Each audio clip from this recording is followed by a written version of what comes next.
Ayin Beis, Volume 1. We're up to chapter 123, page Reish Lamed Ches, 238. We're in the middle of discourse 31, called Lo Yachal Yosef L'Sapik. It's actually the last discourse in the first section of Ayin Beis, and then the Rebbe Rashab will take a break till Shavuos. We won't take a break, but the Rebbe Rashab will. And Chav Gimel. He said Mamona, but not in this Hemshech. So chapter 123, and the flow of the ideas that he's been discussing here is we're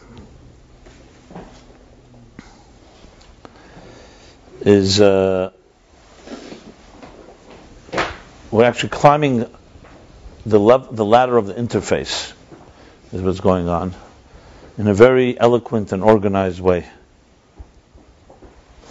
So after explaining the whole Hemshech, the interface of Gvul and Bli Gvul, which means, as the Rebbe Rashab puts it, the Eres Premium, the Eres Bekelim of the Sefirah.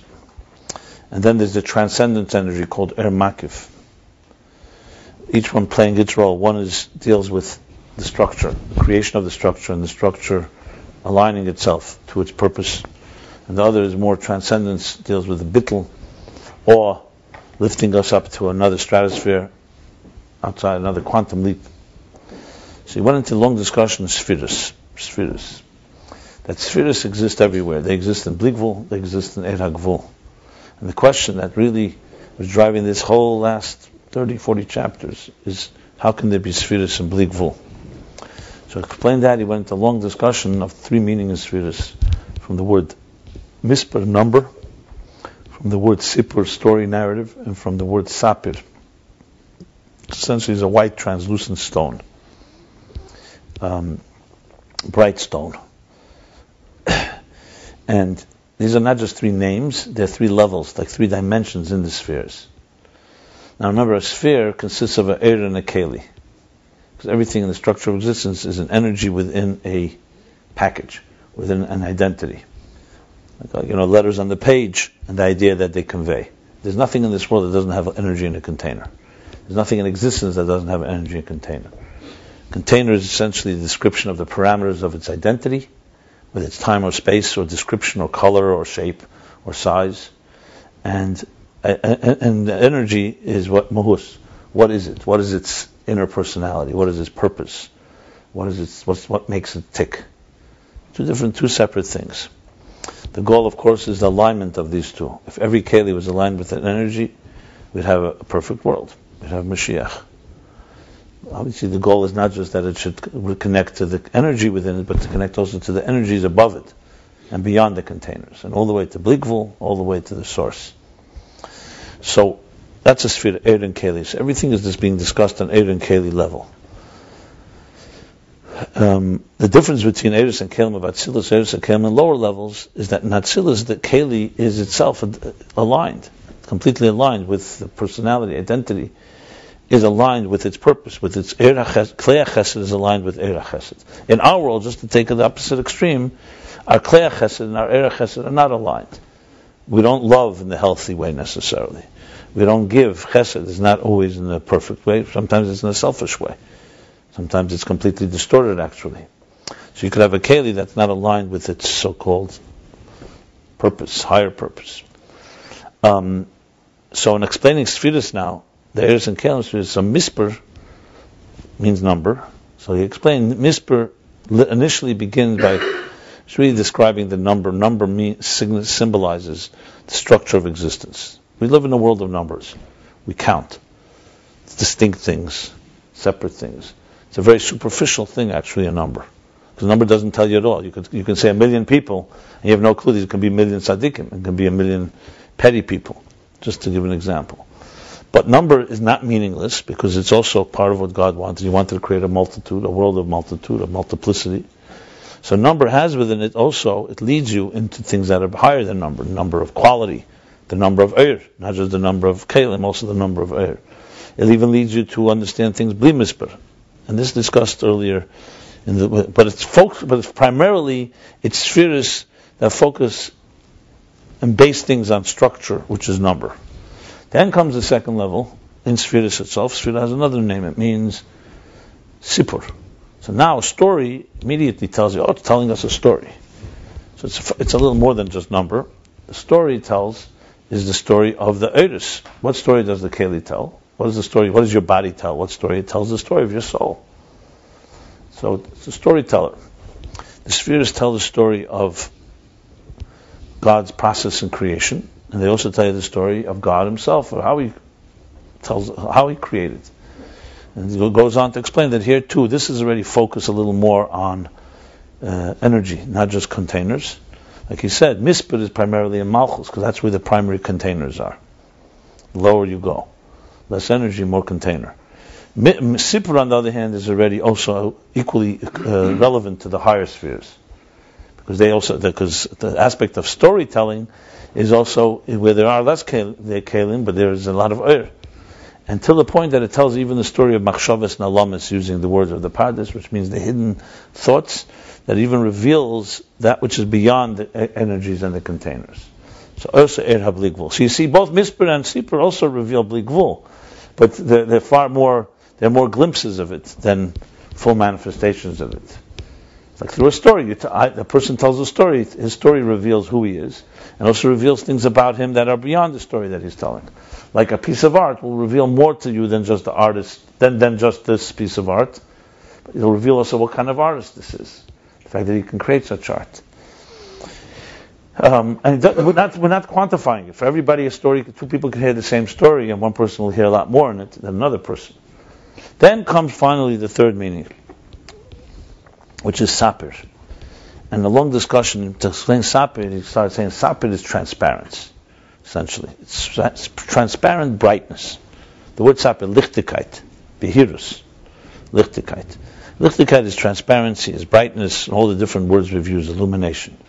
Now we're getting to another place, where it comes to number and comes to story. At the end of the day, there's levushim. Their garments, their examples, their words. They're all the things you need to be able to express. A number is definitely distinct numbers. It's not just talking about unity and beyond numbers. And in the world of a story is also. Whatever level the story is, it's still, you're telling a story of another story. You don't know the story, and this is piercing that darkness or ignorance, and I'm now letting you know, I'm informing you of the narrative. Sapir is focusing on transparency. It's basically now we're starting to talk about unveiling the real deeper reality. So if you want to put it, if you want to put it in other words, this is really 3 stages in what is reality. How do we get to reality? It's actually a science of accessing reality. Whereas the first 2, as I just said, are on the lower levels, all the same spheres. Now the third one talks about sapir. Sapir, he begins with, sapir is essentially containers versus garments. What's a basic container? Like, for example, the human body, the skeleton of the human body, is relative to the clothing you put on the body, actual physical clothing. It's a revealer. That's the first. So basically, kalim are revealers. Then he moves on and says that the body is still not really. The body is still a physical body. The faculties of the soul, that's closer to revealing, even though they're not the soul, but they reveal to you the soul. So that's a little more refined state of kalim, and he's literally moving in. But that too is still still containers. So then he moves into primis hakelim.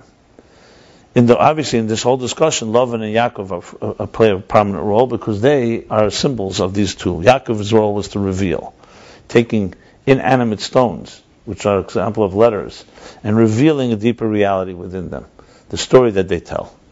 The number turns into a story to the point that he says he lifts it up all the way to the highest levels. So then he moves on to Primis HaKelim. At Primis HaKelim, what's the difference in Primis HaKelim? Chetzenis HaKelim focuses on its function. Primis HaKelim focuses on its relationship with energy. So he said that Keli has a certain element that's similar to the energy. Like an eye is translucent, so it lets the light through. A piece of glass, a pane of glass is an example of Primis HaKelim. There's no real resistance. A superconducting matter is an element, is a keli that's very, very aligned with the energy. So that was one. Then he moved even further. He says, that's not kelim, it's chokhmah. Chokhmah. So he began with Malchus, kelim and Malchus. He began Malchus, connecting Malchus to Teferes. Remember Teferes, which is Matseva, the pillar, connecting it finally to Chochmah. Chochmah, the primary force is Eir. So what does he say here? He's saying the color white, or the bright, you could say transparent, bright white. White as in transparent, basically. So it's a color that does not color anything. It doesn't taint or in any way distort what flows through it. So he says this is the interface between color and no color. Whereas all the spheres are primarily shaped by colors, which really means they're containers. Because the energy doesn't really have a color. Even though, according to the explaining in this Hemshech, as he says in this Drush, even energy has spheres, but they're very abstract and subtle there. They really take on shape in the containers. Yet, Chachma is a level, within colors, it's the colorless color, which is the root of all the other colors, which is essentially Levin Ha'elyon.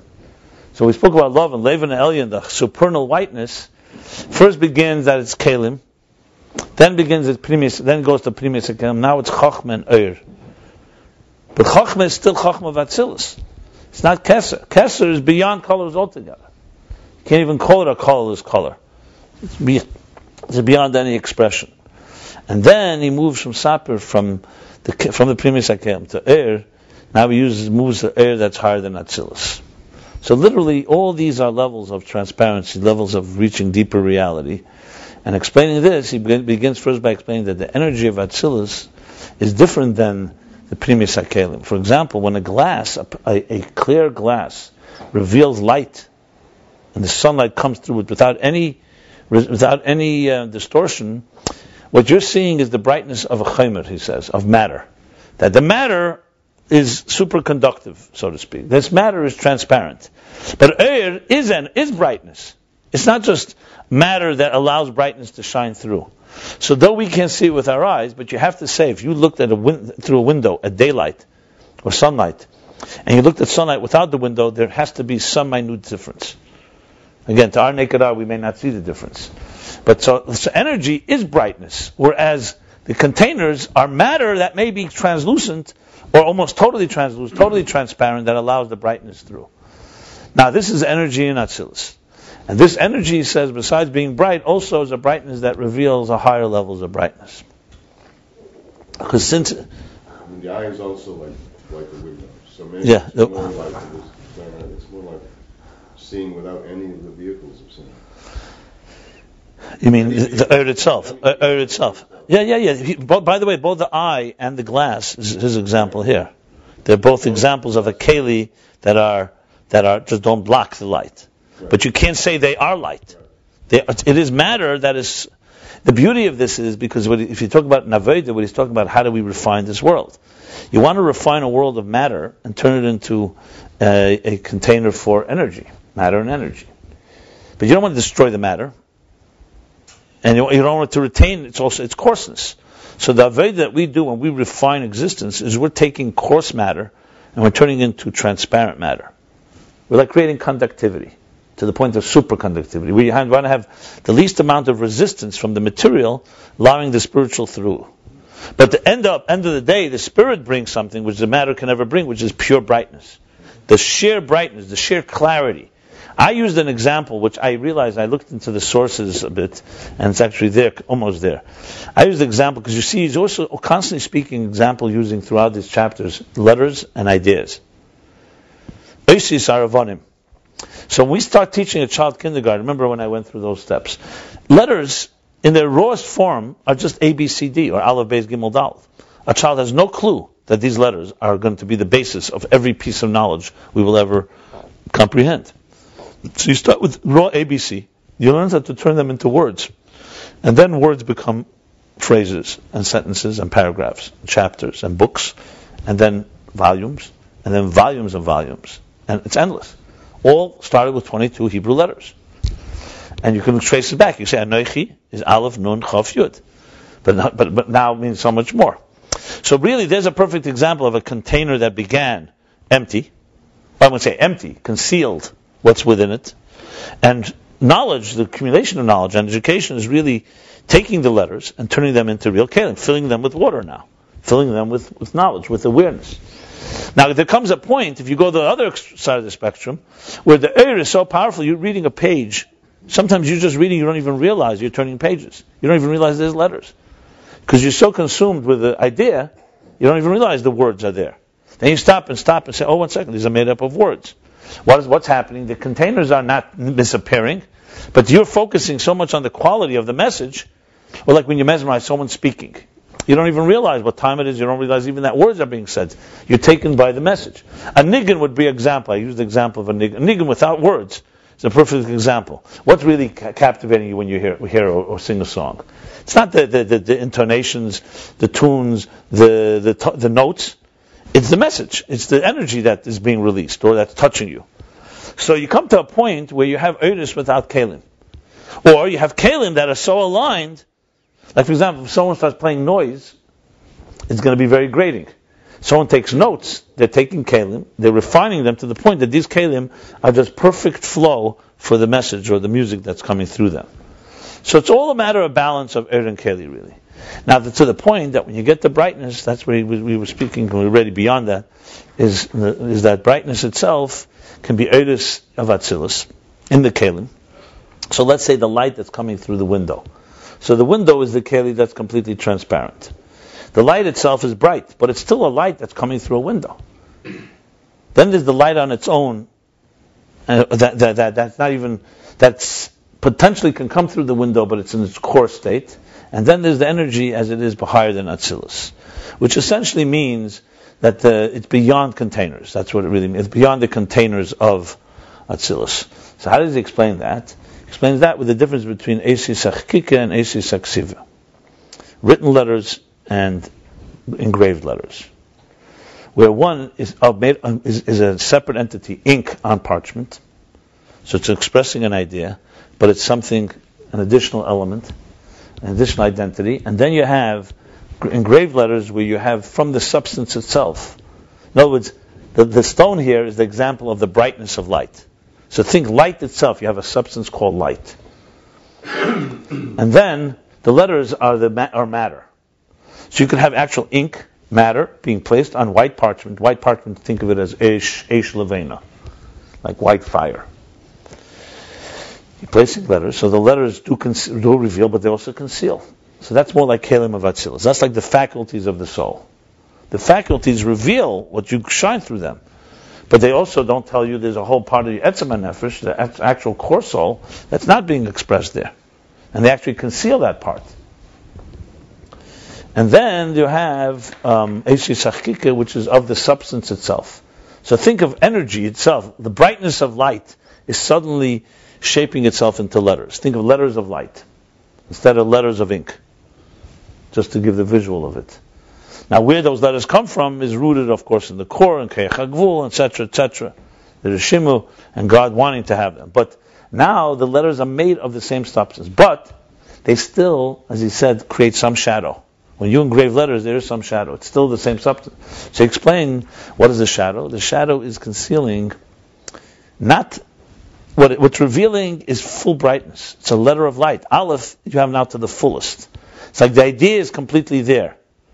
Clarity. There's absolutely no Keli, there's no separate entity, no Davar Zar, no ink that is blocking anything at all.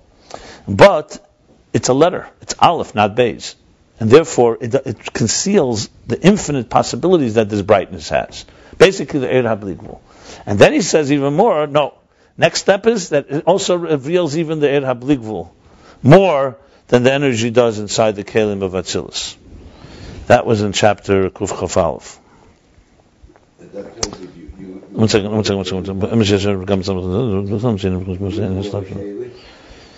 when it's in the same substance. As long as there's a letter, there's a Keli. Okay, so it's still part of Kelim of Keser, it's called, the Kelim of Keser. Okay, so Or like the Kelim of the 10 hidden spheres it's like we're still in the level of expression. There's some expression, or else there's not. There's some identity. Still a third. Yeah, it would be like Anoichi Hashem Lekecha right before it's engraved. It's in the mind of God before He puts it down. Actually, we're talking here. Engraving is the way it's in the mind of God. I mean, this is based on Mamorim L'Kutei Torah. Actually, the Alter Rebbe explains it at length in B'chukai, where he talks about all these ideas. He talks about, for example, first he gives the example of thought the letters that you have when you're thinking an idea, not the letters that you're speaking or thinking how to speak. So you don't really see letters there.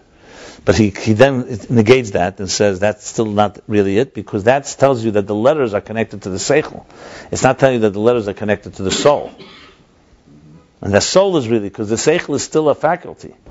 And then he goes on and says that you have to say letters are rooted in the actual soul, except they're completely not in the shape of letters there. He brings proof. That's why a child learns to speak so quickly, because the letters are there already. It's not like he has to be taught letters. They just have to emerge. Anyway, the point being, however, is that we're talking now almost the most subtle place where the letters originate. And they're almost shapeless, but they're not shapeless. So essentially, letters are, the light itself essentially is letters of light. It's still Sefirah, though. That's what I'm saying. Evan Sefirah is now lifted, Evan Sefirah, all the way to what? So now he's saying, we're still talking Eris of, so the Kalim of Keser. Then he says, which are really not, that's a chikika, that's chikika. Kalim of Keser compared to Kalim of Atzilus is engraved compared to written. Then he says, but that's still not, because that's still, at the end of the day, letters. No matter how you twist it, it's still a letter. And in some way, it's therefore defined, which is fine on that level, but it's pure brightness primarily is Eir HaBligvul. And that's where we move now, Eir HaBligvul. So he's moved all the way up. So if you really want a map, I've said it several times, but I think it's a good way to visualize it, because a map begins in our world. In our world, you have inanimate stones, which is existence as we know it, when we begin the journey. It's an inanimate stone world, which within it lies tremendous potential. But everything is concealed. It's even lower than Mispur. Now I'm talking about Mispur as he spoke why you're not supposed to count. He asked the question, if Mispur is so nice and you count the Jews, the census, why is it that you're not supposed to count people? So he spoke because Mispur really is a negative, because focusing on the volume and on the yeshus of Elam Hazah, saying 1, 2, 3. So think of that lower Mispur. Think of counting money. I have my money and not yours. Me and not you, basically. The distinction, the division. So you start with this world as a fragmented world. Dog eats dog. Everybody's into themselves. One second, let me just start in a concealed world, like he says in Tanya. If you need proof, he says in Tanya, it's a dark world. If you happen to need proof, I could tell you we don't really need proof. Just look around. I know you see beauty everywhere, but we just had a massacre. A bunch of little children were killed. That was not so beautiful. And we have massacres, and we have, even when people aren't massacring, they're massacring. It's just a matter of how. We live in a selfish world. So we live in a world where the concealment is almost airtight. I say almost because it's not air, because we have choice.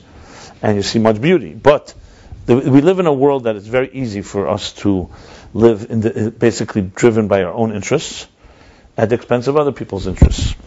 And you see this all the time. Unfortunately, in every community, in every individual. So we begin with that. That's because the Tzimtzum HaRishon, the way God concealed His presence, is very, very powerful and intense, and just made sure that there's not going to be easy. Simple as that. And as much as intellectually we understand otherwise, on a personal basis level, it's a constant battle. Okay, but not all is lost. There's much hope, because there's a ray, there's a kav in here somewhere, like the. There's a ladder, right? Silver lining, and even deeper than that. And everything, literally everywhere there's sparks. Everywhere there's divine energy. There's no such thing, something devoid of the divine. It's just concealed, very concealed. And that's like that. They say that farm boy, the optimist, the royal optimist. He comes and he sees a barn filled with manure from till the top, and he says there must be a pony in here somewhere. That's called the royal optimist. So some people see one thing, and he sees there must be a pony in here. So there's a pony in here. There's the expression when Avram Avinu was thirsting for God. So then, the example was that of the Bir Delekes, he saw a palace in the middle of a jungle, middle of a forest, wilderness, Paris. That was Delekes. Delekes literally means, the way everyone interprets it, is a beautiful palace. It's shining and glowing. Sapir. But the lekes actually means on fire. And the Kotzker Rebbe actually says, usually we say such a beautiful palace, someone had to create. The yesh ba'al bayis lebirazu. There has to be an owner a master, owner, a creator to this beautiful palace. And the Kotzker Rebbe says that he saw the world that was burning, so much darkness. He says there has to be someone that put this here, that can burn like that. That's the Kotzker's approach, always the sharper side of things. But it could be more literal pshat, actually. Deilekus sounds more like a blaze. But regardless, so let's go back. And our job is, souls are sent to this earth, agents of the divine. They also join the concealment. They go into bodies, and Nefesh Habam is animal souls. And their personal needs and all the challenges of life, health, parnasa, making a living, making ends meet, all that we go through. But the neshama has the power, and armed with Torah mitzvahs, to begin bringing light into the world. What does bringing light mean? Meaning bringing light from above, but above all, revealing that the stones, the inanimate olive bays that are scattered everywhere, are really words. And those words are really phrases. And there's a story they're telling. And more than a story, they're Evan Sapir. They're illuminating. They can become bright, transparent channels for the divine. Realigning the distortion. Yeah. So a tzaddik gomer, a rebbe, is someone whose physical body and his physical interactions are aligned. And that's the neshama of Atzilus. When you say aligned, it means aligned, obviously, to what the purpose of it all is. Like I said, aligning who you are with what you do. How many people are aligned, what they are, who they are, and what they do? There's a big dichotomy, a dissonance that we experience. So this alignment, to the point where the energy, as I just said, becomes so transparent, it even reveals the brightness beyond the structure. And then we go from there all the way into the Ir HaBlikvul. So you literally can map out dark. I think every one of us can create the right formula, right algorithm, the right map. Can actually map out from darkness to light. Literally, they see all these gauges we have. How much energy is left in your battery? How much energy is left in your, like a thermometer, where you can say, okay, now obviously we have many different aspects of life. Some aspects of life there's more light than others. Like from darkness to light. Yeah, exactly. And you want to know something? Physics-wise, from physics, it's really from matter to energy. How much of your matter has been converted into energy?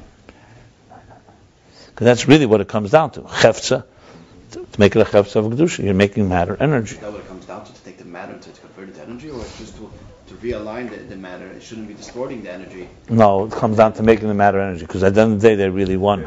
Do we want to take the gashmis and make it ruchnis, or we want to show that the gashmis is not a stila to ruchnis? We want to make it ruchnis, and want to show that both of them are reach a higher.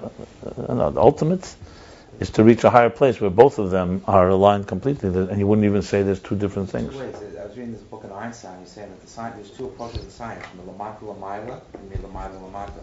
I mean, you can trace all the way. You can look at the empirical world, the darkness, as you were saying, from darkness to light. Or there's an approach where you just try to see the light, which is theoretical. And then once you come up with this idea, and where does that come from? If you're not using the world, the physical world, it comes from intuition and conceptual and imagination. And instead that Einstein, contrary to most of the scientists, used that approach. He would go and try to figure out, look at the light, and not ignore the world, and then apply the light to the physical world and make it work. Whereas most other scientists would look at the empirical and try to work up the ladder.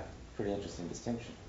Well, look, in our case, because we start from the bottom up, we have... really, because your Chassidus is from the Mila Lamata. This is from up, down. This is for sure. No, I mean, this is not a divine revelation of light from above. Well, he's spoken... down to us. No, 1 second. But he's spoken... And he's spoken about this. There's a difference in Torah and Tefillah. We need to do both. This is informing us. Fine. But then we're talking about the process of actually implementing. We're not talking about the process of information. Information obviously comes from a teacher to a student. But then what is the student supposed to do? So we have actually three pillars. Torah, Vedic, Nils Chasadim. Torah is in our own. Well, once you know the information, what are you supposed to do next? So there's a part of our day and part of our work is drawing down, going up there and trying to see it. Obviously, that gives us a whole different clarity as you said, because you're not working on terms of down here. Torah opens you up. It says, "Ein lecha ben cher," there's no one that's free except someone that studies Torah, because only from the higher perspective. Because if you're not thinking from a higher perspective, you're trapped by the devices and institutions from below. Tefillah is taking, however, the material world and transforming and refining the matter, that it should become this transparent channel. And then there's Gemilas Chasad and Tiferes, which really is the union of the two. At the end, the purpose is where it says they all become one, because in Atmos, there's really no two entities. And it becomes completely one. You do not see the difference between matter and energy. They'll be totally aligned. Like I said, when you read the page, you will be so consumed you won't even notice there's the letters. But there's a point you don't even know there's the energy either. There's the point. So it's not just matter will stay as it is and be open to energy. Matter will become energy. Matter, because remember, Eira Keich Agvul and Keich Ablikvul, when you really go to the source, are the same. But then he's saying coming to the shit of the Rambam. I mean, the Ramban says that the Gashmis will remain Gashmis. It's just gonna reveal the Likus. It's not gonna distort it. It will be as clear, And then it's called Chat Charuv, and the whole material world will go. Even the Ramban holds that after 7,000 years, there's a whole new reality. It's true. The material world will always be part of the process, but then there comes a point where matter won't be as we understand matter anymore. The Ramban says, first of all, the argument isn't before Shitafashnim. Because afterwards, Chat Charuv, everyone agrees there's a whole other thing. The future. But even then, I would say the Rambam would say still, Chassidus would say that in some way the material world, the world of this Tachtenim will always be part of the process, but it won't be called Tachtenim anymore. It will be, we may not even call it matter, and we won't call that energy. It'll be like one certain type of oneness that it's hard even to imagine today. For us today, we think in terms of matter and energy, and is the matter aligned with energy, But I think at the end it comes that matter becomes energy, and energy becomes matter, and both are equally vital. And that's not like energy. And when I say matter becomes energy, I don't mean that energy will dominate and matter will be annihilated. I mean that matter and energy will be indistinguishable, basically. E equals MC squared. 7,000 is not going to be a change. There's a level. Chat Charuv, Chassidus says, is a whole new Shamayim Chadosha, Veretz Chadosha. That's 6,000. There's no such a concept, 7,000. It's not correct why you're saying that. It's Shitaf Shnin, and then comes Elef Hashvi. So that's 7,000. It's like Adar Hashvi, it goes forever. Well, who said that? It's not true. Then there's Shtei Charuv. There's two opinions. Some say it's 1,000 years would be Charuv. Some say Shnei Charuv, 7 and 8. What happened after? Chassidus, and I also told you, Tiks Hashamayim Chadosh, Baruch Chadosh. There's a whole new reality. Even compared to the Elef Hashvi? Yes. It says Yem Shekul Shabbos Umruch L'Chai Lomim, but it says also, what's Charuv? Charuv literally means destruction, but Chassidus explains Charuv means that the whole reality as we knew it before won't be. Basically, it'll come to a point where the duality of matter and energy will not exist. So I just told you, but the Gemara doesn't say that. The Gemara says Chat Charuv. That means only 1,000. It doesn't say forever. It says 1,000. Chat Shitaf Shinavalna, the Chat Charuv. That's the end of the statement. So that's it. So, but it doesn't say. But 1,000, and then what? But Pashtus is Chat Charuv means it's 1,000 a year, a 1,000 period, that there'll be a whole type of transformation. And then after that, things will be completely different. Exactly, that's the Charuv. That's what this explains. We may not even have the concept of time as we know it. So maybe back to that type of... I would not try to go there. Let's try to figure out how we do it here. Huh? Again, jumping to unreal, because the only way you can get there is by going through this station here. So there's no point. You got to go through here. Like they say, what do they say about pain? The only way out is through. Yeah, the only way out of this mess is through. So, buckle your seatbelts, and we got to figure it out. Yeah, we're through. We're getting there. Look, technology is a revelation of a matter that has become almost translucent to allow energy. This world is today a conductor of energy. That's how it is.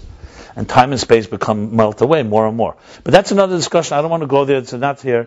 There's my Marim. I could tell you where to look. There's a whole Marim from Mizmor Shir Chanukah Shabbos, rather Mizmor Shir Shabbos from the Tzemach Tzedek, where he speaks about Chat Charuv and that reality. But trust me, if you don't understand Alakus in our world, you're not going to understand Alakus out of our world. In Eretz? No, in Yaleh, in Tehillim. Tehillim, Eretz Tzemach Tzedek on the Tehillim. If you have a Sefer Lekutim, you have a Sefer Lekutim. You go to the Erech, maybe Mashiach, L'Asad Lavi, Shitafishin maybe. I don't know, probably L'Asad Lavi. But you know what's interesting? L'Asad Lavi, I would say. How do we understand lasers? Meaning that there's a thing today, we've developed a way that not only can it be translucent in that you don't have a diminution of the light, but through concentrating the light, we've already actually created a way that you can magnify the light. The material world can magnify it. Can we see that similarly in the spiritual world? That the physicality could actually add to the light and magnify the light? And make if this is indeed a scientific reality that you just mentioned, I would recommend you write it up, and I'll write up the Chassidus on it. This is what I would love to engage with any scientists, to make these parallels. The first thing that comes to mind is what Chassidus says, that kelim are mamshich er. For example, when a student begins, so he's listening, he's absorbing, but when the student is empowered and already knows something, he can draw out, the kelim can draw out from his teacher something that the teacher himself would not have given. So Oisius actually, Oisius and kelim actually draw out a deeper energy. Because remember, in Chassidus, the key thing to remember is matter, energy, Atzmos. Matter, energy, God. God is not closer to energy than it is to matter. So both are entities that are meant to work with each other and join, but ultimately there's the third elusive element, which is the force that's beyond logic. See, we can't relate to a world that doesn't have matter and energy. That's Atzmos. So, but when you do, that's why the Kelim can do things for the Eir, and the Eir does things for the Kelim. They have to work with each other. As much as the kavanah is in your body and tachtenim, but let's be honest, if the captain of the ship was your body, you'd be in deep trouble. Well, actually, we are in deep trouble because that's exactly what's happening. It's like the nail telling the hammer what to do. The kavanah is the nail, fine, but you're not the director. The director has to be the soul. The soul has to tell you. Someone say, you know what? I'm having cholent for Shabbos. I'm going to fresh cholent because the tachtenim is that I have to really eat as much cholent as possible. That's ridiculous. The tachtenim means that the purpose is that even you in your dark place should be aligned. But who's aligning you? You have to have the soul. The soul has to always be a restless force that reminds us with angst that this is not the place to be. That's the paradox. If you get too comfortable in tachtenim because it's the kavanah, it's also not the kavanah. The kavanah is that you should be there, but never feel comfortable there. To feel that your place is not there. Your place is, I'm here because you want me to be here. I'll do the job, but not to get too comfortable. If the soul gets too comfortable, that's why it says the soul is compelled. You must enter the body. Why can't you just show the soul what happens when the body, when you refine a body, it goes to a much higher level. So you do show the soul, and that's what forces it to go. But why is it called forced? Because if it's not forced, we're in big trouble. You want the soul never to want to be here, or else we lose our restlessness, or else we lose our aspirations. Then we're become animal bliss, which is equal problem. So the Meraglim, they suffer from the problem. They wanted to go into the spiritual and wanted to neglect the material. Kairach saw that. He said, okay, let's stay in the material and forget about the spiritual. We don't need leaders. We don't need spirituality. Let's find everything in this material world. The Rebbe explains this in Chelik Ches. Both are incorrect. It's not about it's not about immersion in the material beyond recognition, and it's not about transcendence and escaping. It's about joining and fusing. So it's all stages. In the beginning, it's about aligning. Anyway, so until the point where we can be a keli for Bli Gvul.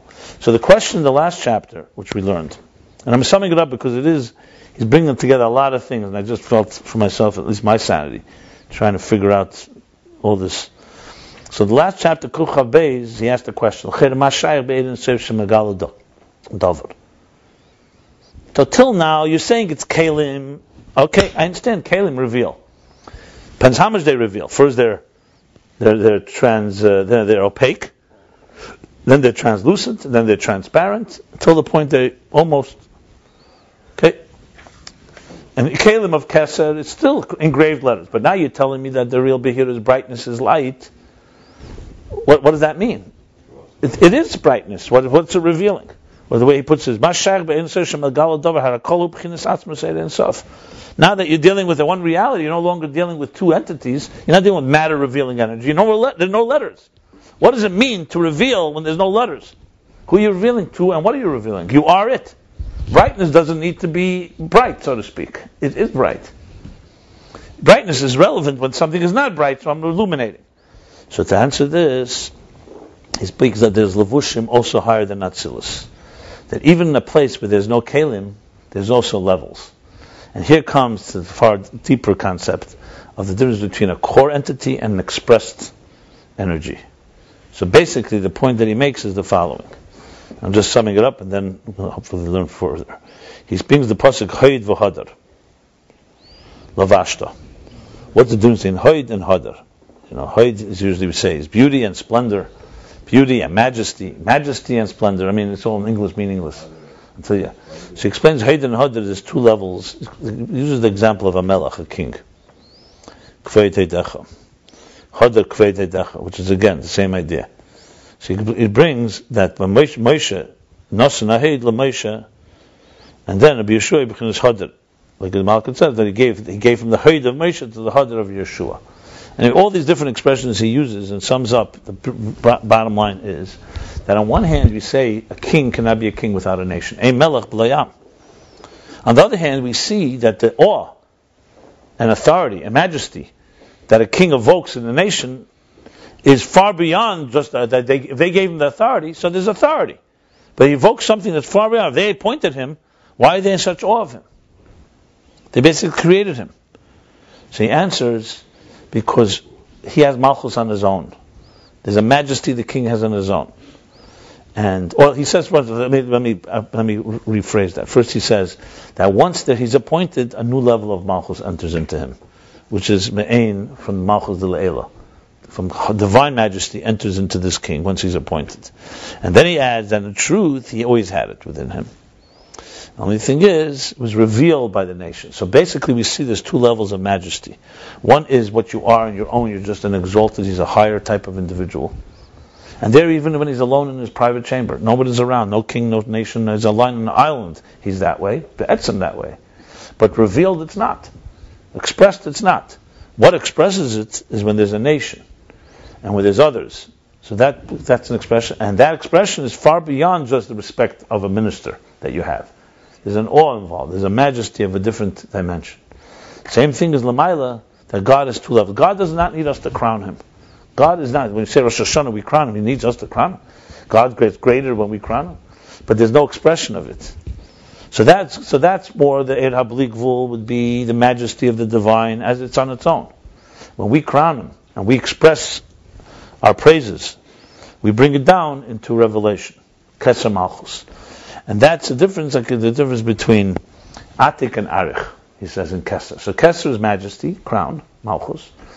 Arich is Sheresh on its own, that's already a root for creation, it's a relationship with a nation, with existence.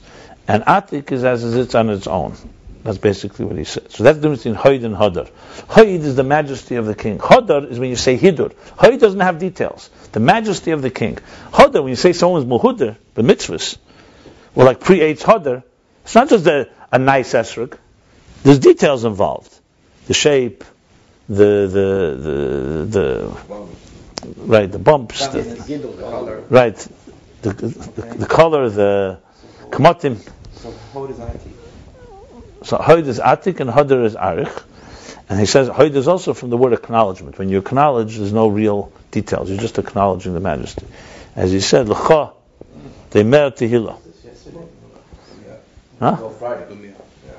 Dumya Tehillah. That silence is your praise, because there's nothing you can say. Or he says the word Neira Tishbachis, right? I think, Neira Tehillah, I'm sorry. Neira Tehillah Shadrayim, because they're beyond it. Beyond, there's a place where God is beyond expression. So what do we learn from this? That here we have no containers, but you have awe, an expression of the awe, or it's concealed and it's just inside the king and the majesty of the king that's not expressed. So now, basically, answer the question: what means Be'en Seif? The thing of Megala Dover. Yes, that's the gili here. It's a gili of the etzem.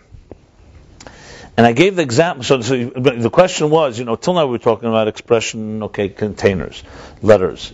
So written letters, engraved letters, letters of light, but they're letters. Here we're talking about the brightness itself has no letters, but the brightness can be just something that is completely concealed, or it's expressed in some way to outside of itself. You mean even in Arich there's no letters? In Arich there are letters. There are. So In Kesser there are letters. In Kesser, Etzema Kesser there's no letters. So even in Atik there's still letters? No. So there's where the distinction comes, Atik and Arich. You could say that. Yeah, but he's not talking here letters of Arich. He's talking Arich here as the Gili of Malchus. Actually, he's talking here not Arich without letters. Arich without letters? Yeah. Arich without letters. Yeah. Is that going to be a name of a book? So Hoi is not Kalim. And Hodar is also not Kalim. That's the point here. It's without letters. It's related No. to us. It's how could it be without letters? It's already. If I can explain it, you were saying that it was Hadar. It's already has details. When you stand it's already relating to the people. Hold, you're acknowledging that it's separate. It's the majesty. But There's already a relationship. The relationship requires some type of letter, some type of communication, I would think. First of all, we still have a chapter to read about it. He's going to go now explain it in detail. Second of all, let's just say this.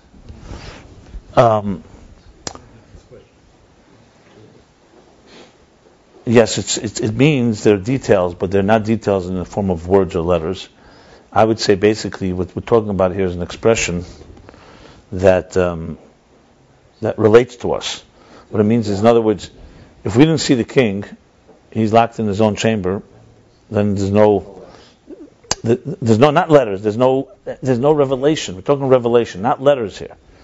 There's no revelation. When you see the king, he comes out, and you see him, and you see his majesty, there's a revelation, there's an expression. Yeah. Even though there's details not in the, but it's not that the king is teaching you. If the king now says, Anechi Hashem Elokecha, then you're talking Kalim.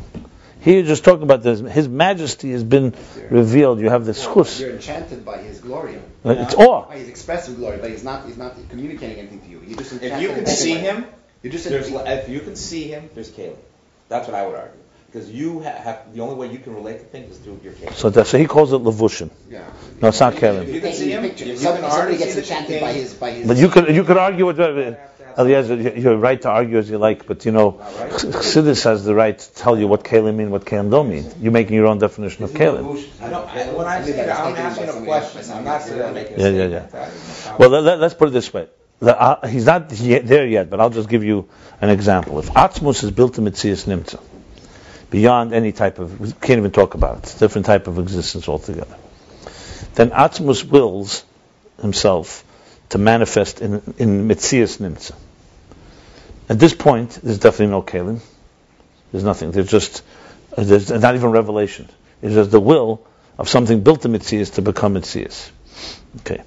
Then this manifests in what we call Eir. Eir Ein Sof HaBilti Bal Gvul, without any limits. There's not even spheres there yet. Then there's spheres, infinite amounts of spheres.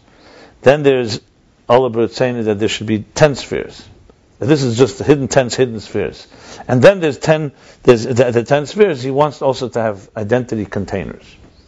Now, yes, conceptually you could say, as soon as built Metzias Nimtza became Metzias Nimtza, there's already, you wouldn't call it a container, but there's something. So it's true. In a subtle way, you can call that the first container, but it's not usually called container there. That's more called expression. Like the Alter Rebbe says in Likud HaTorah, an interesting thing. He speaks about shlichus. He says, shlichus shladim k'maiseh. He says, everything is a shliach. Even Erein Sof is a shliach, because anything outside of Atmos is already a shliach. So in that sense, that's what you mean. So yes, expression.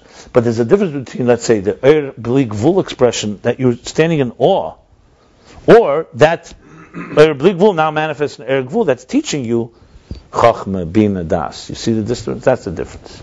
So you're right, as far as expression goes, that's what he's coming to be Mechadish here. Yes, there is Behirus, there is an element of brightness that's now shining to us, so to speak. But all you're really seeing is his majesty. You don't relate to him in any other way. It's a very makivdik effect. Like we'd say, what is he made of? What does he entail? He's to start teaching you. If Hashem never gave us Torah, we could stand in awe of him, but you would not know that he wants an Echi Hashem Elokecha and Layilacha and 10 Sadibras and 613 mitzvahs. You don't see the distinction? So we're just elevating. No, that's not Hadar. Hadar is not Hadar is simple. The Hoid is as he is on his own, and you don't even know about him. Then he faces us. And Hadar is when he's relating. Ein Melech, a nation is crowning him. But what are they crowning? A king is not. It's Keser. It's not Chachma. There's no seichel involved. There's no intelligence involved. There's no details involved. Therefore, there's no kelim. That's what's called Gili ha'er ha'bli gvul, as opposed to bli gvul without the Gili of it. It's called revelation. Would be more expression. Don't you see the difference between a king and then let's say the next step is you say to the king, tell us something. And it gives you a decree. Then he's telling you what to do with your life. Go do this. Go do that. That's a whole different world. That's already er ha'gvul. We're talking about er ha'bli gvul. Er ha'bli gvul is basically the Kabbalah soil of just accepting the king as king. When the Jews came out of Mitzrayim, they said to Hashem, tell us your mitzvahs. We want to do them. He says, first kabul malchusay, first accept my kingship and then accept my decrees. Well, what we say, what's Shema and V'hayim Shema? Shema is first Kabbalah Sol Machas Shema and then Kabbalah Sol Mitzvahs. What means Kabbalah Sol Machas Shema? Let's define that. That means accept me in my entirety. Then I know what I ask of you, you'll do. Or in relationships, when it comes to, let's say, spouses, there's an element, it's not some of the parts. You just accept the whole other person. You love the entire person. And automatically then come the details and I'll do. I know some people have the love without the details, but that's another story. But the details without the love is definitely not going to work. Yeah. So in other words, there's two steps. So we're talking here, so basically, Kablu Malchusai is Hadar. We're accepting the kingship. Rosh Hashanah is not all year round. Once a year, you stand in awe of the whole big thing. Then comes the mitzvahs the rest of the year where you break it down. Moida Ani.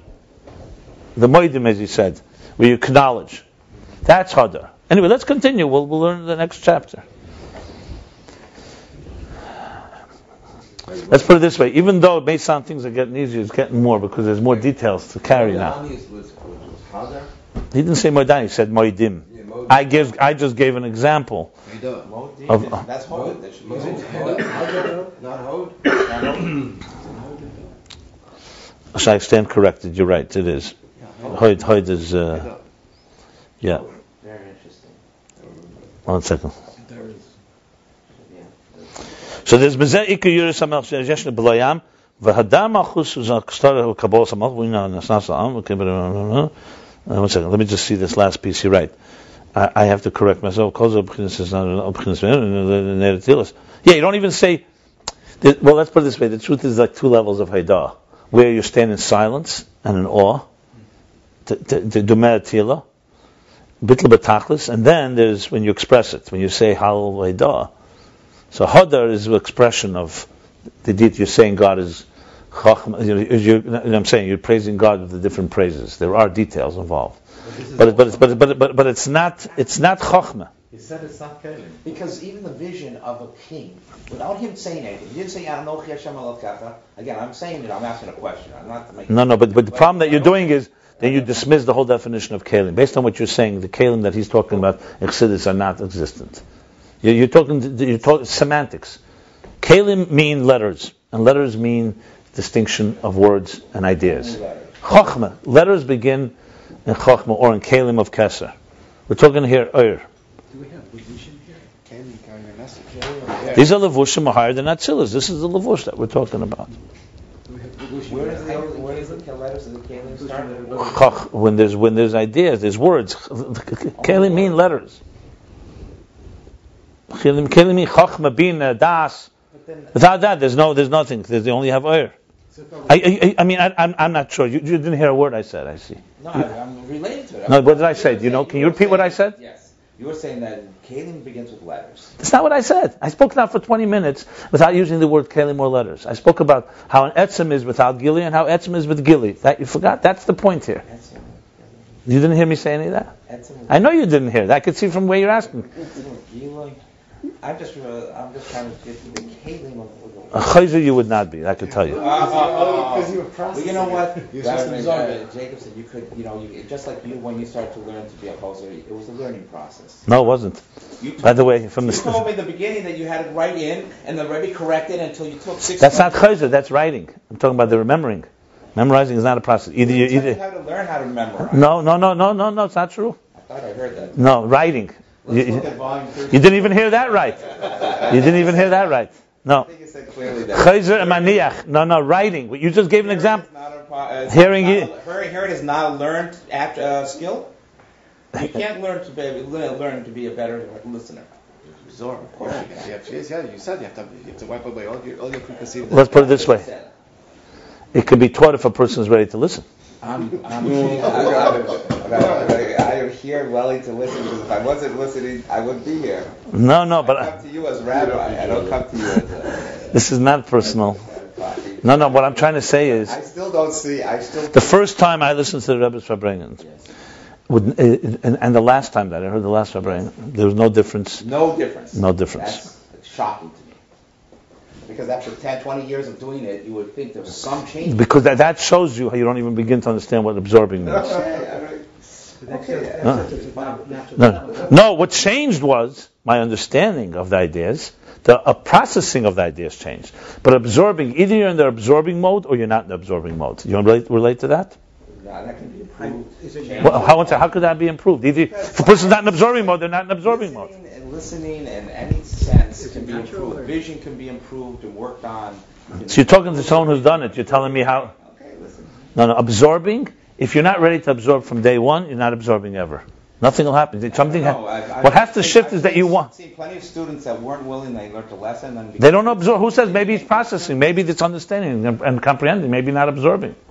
Absorbing requires a decision in your heart that you are going to absorb and listen and not let your mind process the idea. That if you don't do that, you can't remember. I don't know. When I get so excited about some of these things, I have to go on a script. By the way, I'm not telling you what to do. You can do as you wish, but you just have to be aware that you may be missing some things as a result. But maybe also gain something as a result. They say about Einstein that not that I'm comparing myself to Einstein, but that he was very. So how do you understand the Gemara that says a person who's busy absorbing can be busy processing and transmitting? Yeah, I wrote down everything. A lot of things that you were saying. Okay. Anyway, bottom line is, I'll just say it again in case someone else didn't get it. We're talking here about the Gili HaEtzem. There's the king as he is on his own, and there's the king how it's recognizable by his nation, and that has nothing to do with Kalim. That has to do with revelation, the revelation of Bligvul and awe that it evokes. Kalim is once you're dealing with comprehension, once you're dealing with some type of words, or you're dealing with some expression that has, I would even say, logic to it. Would you include the imagination? In other words, let's say Reish is Chachma Yiras Hashem. You'd say before you start Chachma, which is Kalim, which is this. Your first thing is Kabbalah Shah.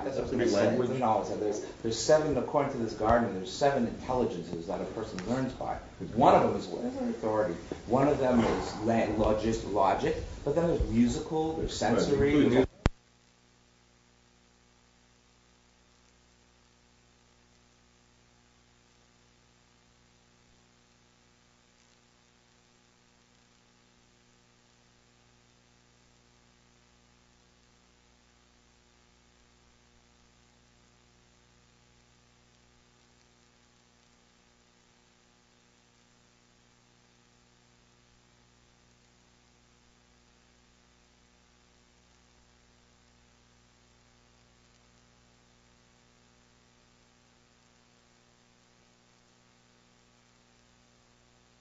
Yeah. The way he's explaining it here, Oishis is engraved letters on stone. Letters means letters. And that's that.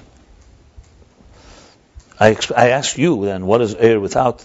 Let's take your definition of Oishis. Explain to me Eir without Oishis. Can you explain that to me? Or without Oishis. Yeah. However, the broadest definition of Oishis. I'm not asking that or. But I'm asking you in return. Then I'll be able to answer you. I can in a very abstract way. Gili, or is Gili? Okay, so that's what we're discussing. However you interpret Oishis is not what he's talking about here. The Gili is not necessarily an Oishis, right? That's what he's saying. There's expression that doesn't come into Oishis. The king is in his own private chambers, doesn't need anybody to be exalted or above. And then there's how that's expressed. We're Imel B'layam. They're crowning him and revealing this dimension in him. You have inside of you all kinds of potential. Then someone acknowledges it. You have Rashbi in the Zohar when they praised him, so brought out of him those qualities. So if someone challenges you, or someone brings out your qualities. So they were there dormant. I'm not even getting into whether you were aware of it or not. It's not relevant. And now there's awareness of it. You want to call that Oisius? He's not calling that Oisius. He's not calling that Kalim. He's calling that Gilia Bligvul. You want to call it, he calls it a Lavush actually. But that's what he calls it, Hadar. Hoid v'Hadar, Lavashta. But is all reality, is it not all reality, physical reality, according to, again, a question, is all physical reality not really some type of revelation, some type of... So I spoke, that's why I spoke for 20... I spoke 20 minutes. Do you remember me saying the words built to Metzias Nimtza? Yes. As it comes into Metzias Nimtza. Right. Did you remember what I said about that? Anybody? Do you remember anything I said anything about that? I spoke about it for quite a number.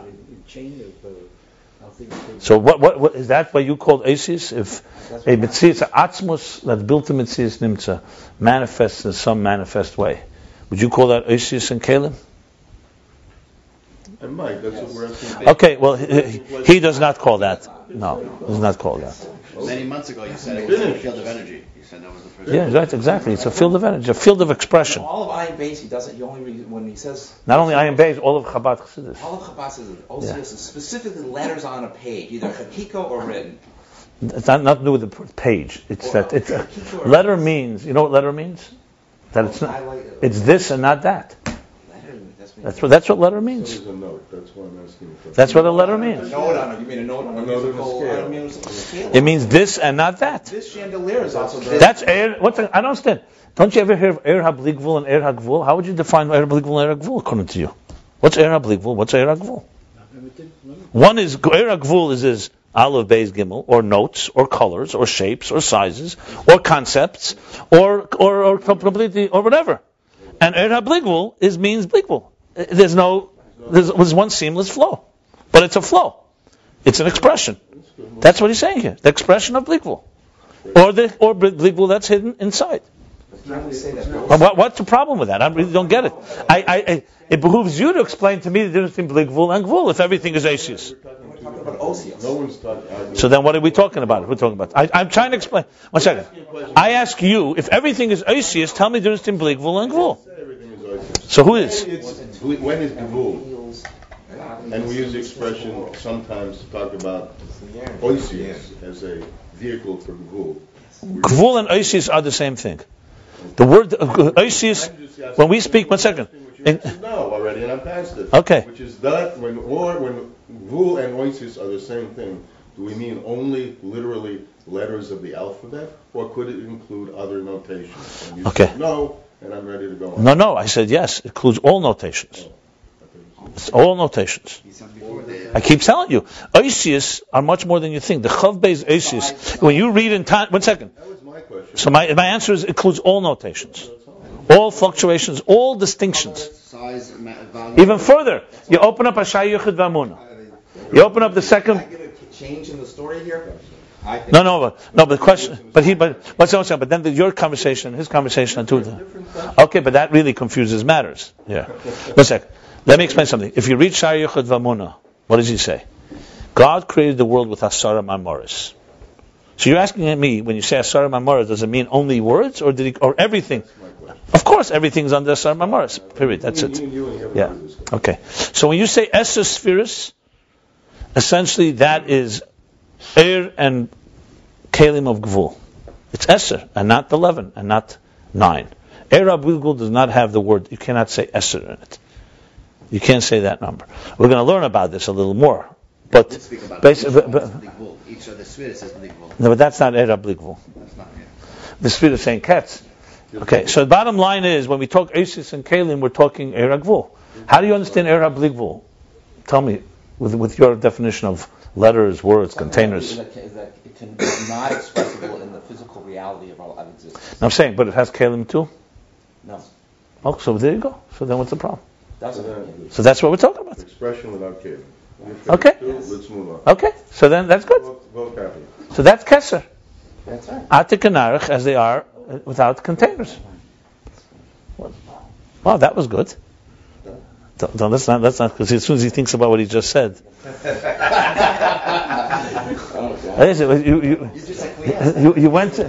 You went down too easily. I don't understand. How'd you suddenly change? That's what I was the whole time with that. What? Like the bleed pool. What was your question? Go back there. What are we talking about?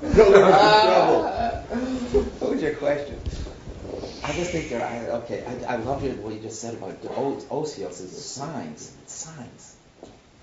Because by that, when Yeshayahu or Cheskel saw the vision of the Merkava, God wasn't speaking letters to him. He didn't see letters. He saw a vision. That is an os. No? It's your particular vision. And that's what we're talking about. The Hadar of God in Keser and Arich is a vision, like what the Navi would see. The level of just a vision. It's not letters. It's a particular vision. Navi would not see all the way up to Keser. But it's a particular vision. And that is an os. Okay, let me just tell you one thing. And you haven't even read the chapter of the Rebbe Rashab, what he has to say about it. Okay, So you've come to Epiphanies before even reading the chapter? I've never heard that. No, I'm not reading that. We learned that already. I just reviewed it. Okay, so let's start the next one.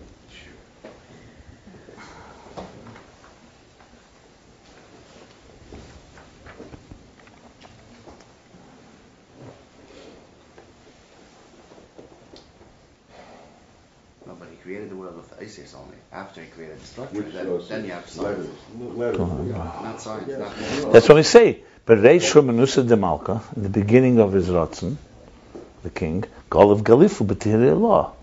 That's when he engraved. That's the engraving. He engraved letters of. That's the first place where God says, "I want to have 10 spheres." notes and other things. But, Yeah, those were letters.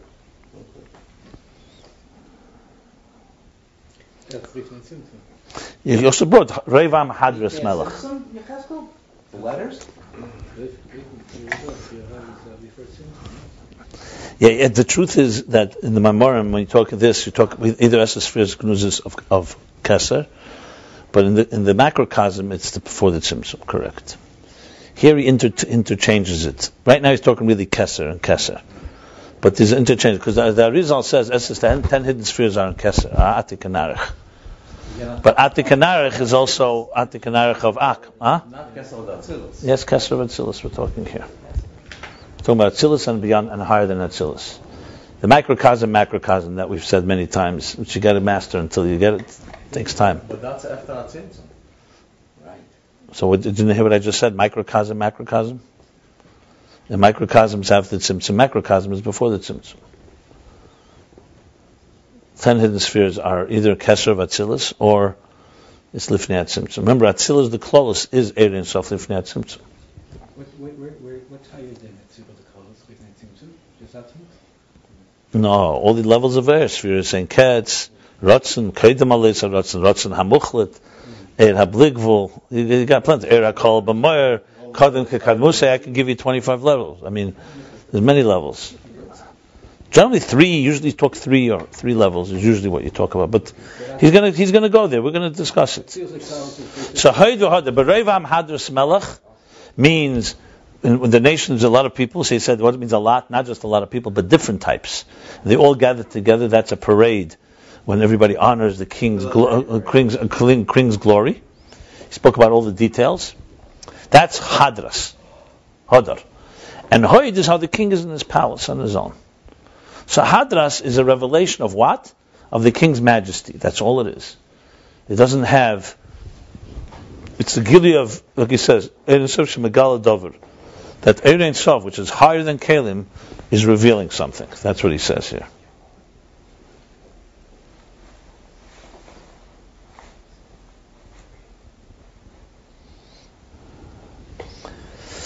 So chapter Kuf Chav Gimel now. The bottom of page 238, 123. And with this we'll understand Heid V'Hadir Levashta, that you dress up and clothe yourself. And Heid and Hadar, Shem Beis Madregesh B'Keser. These are the 2 levels of Keser. The Heid B'Chinas Atik. Heid is a level of Atik, Shehu Shezehu B'Chinas Primis HaKeser.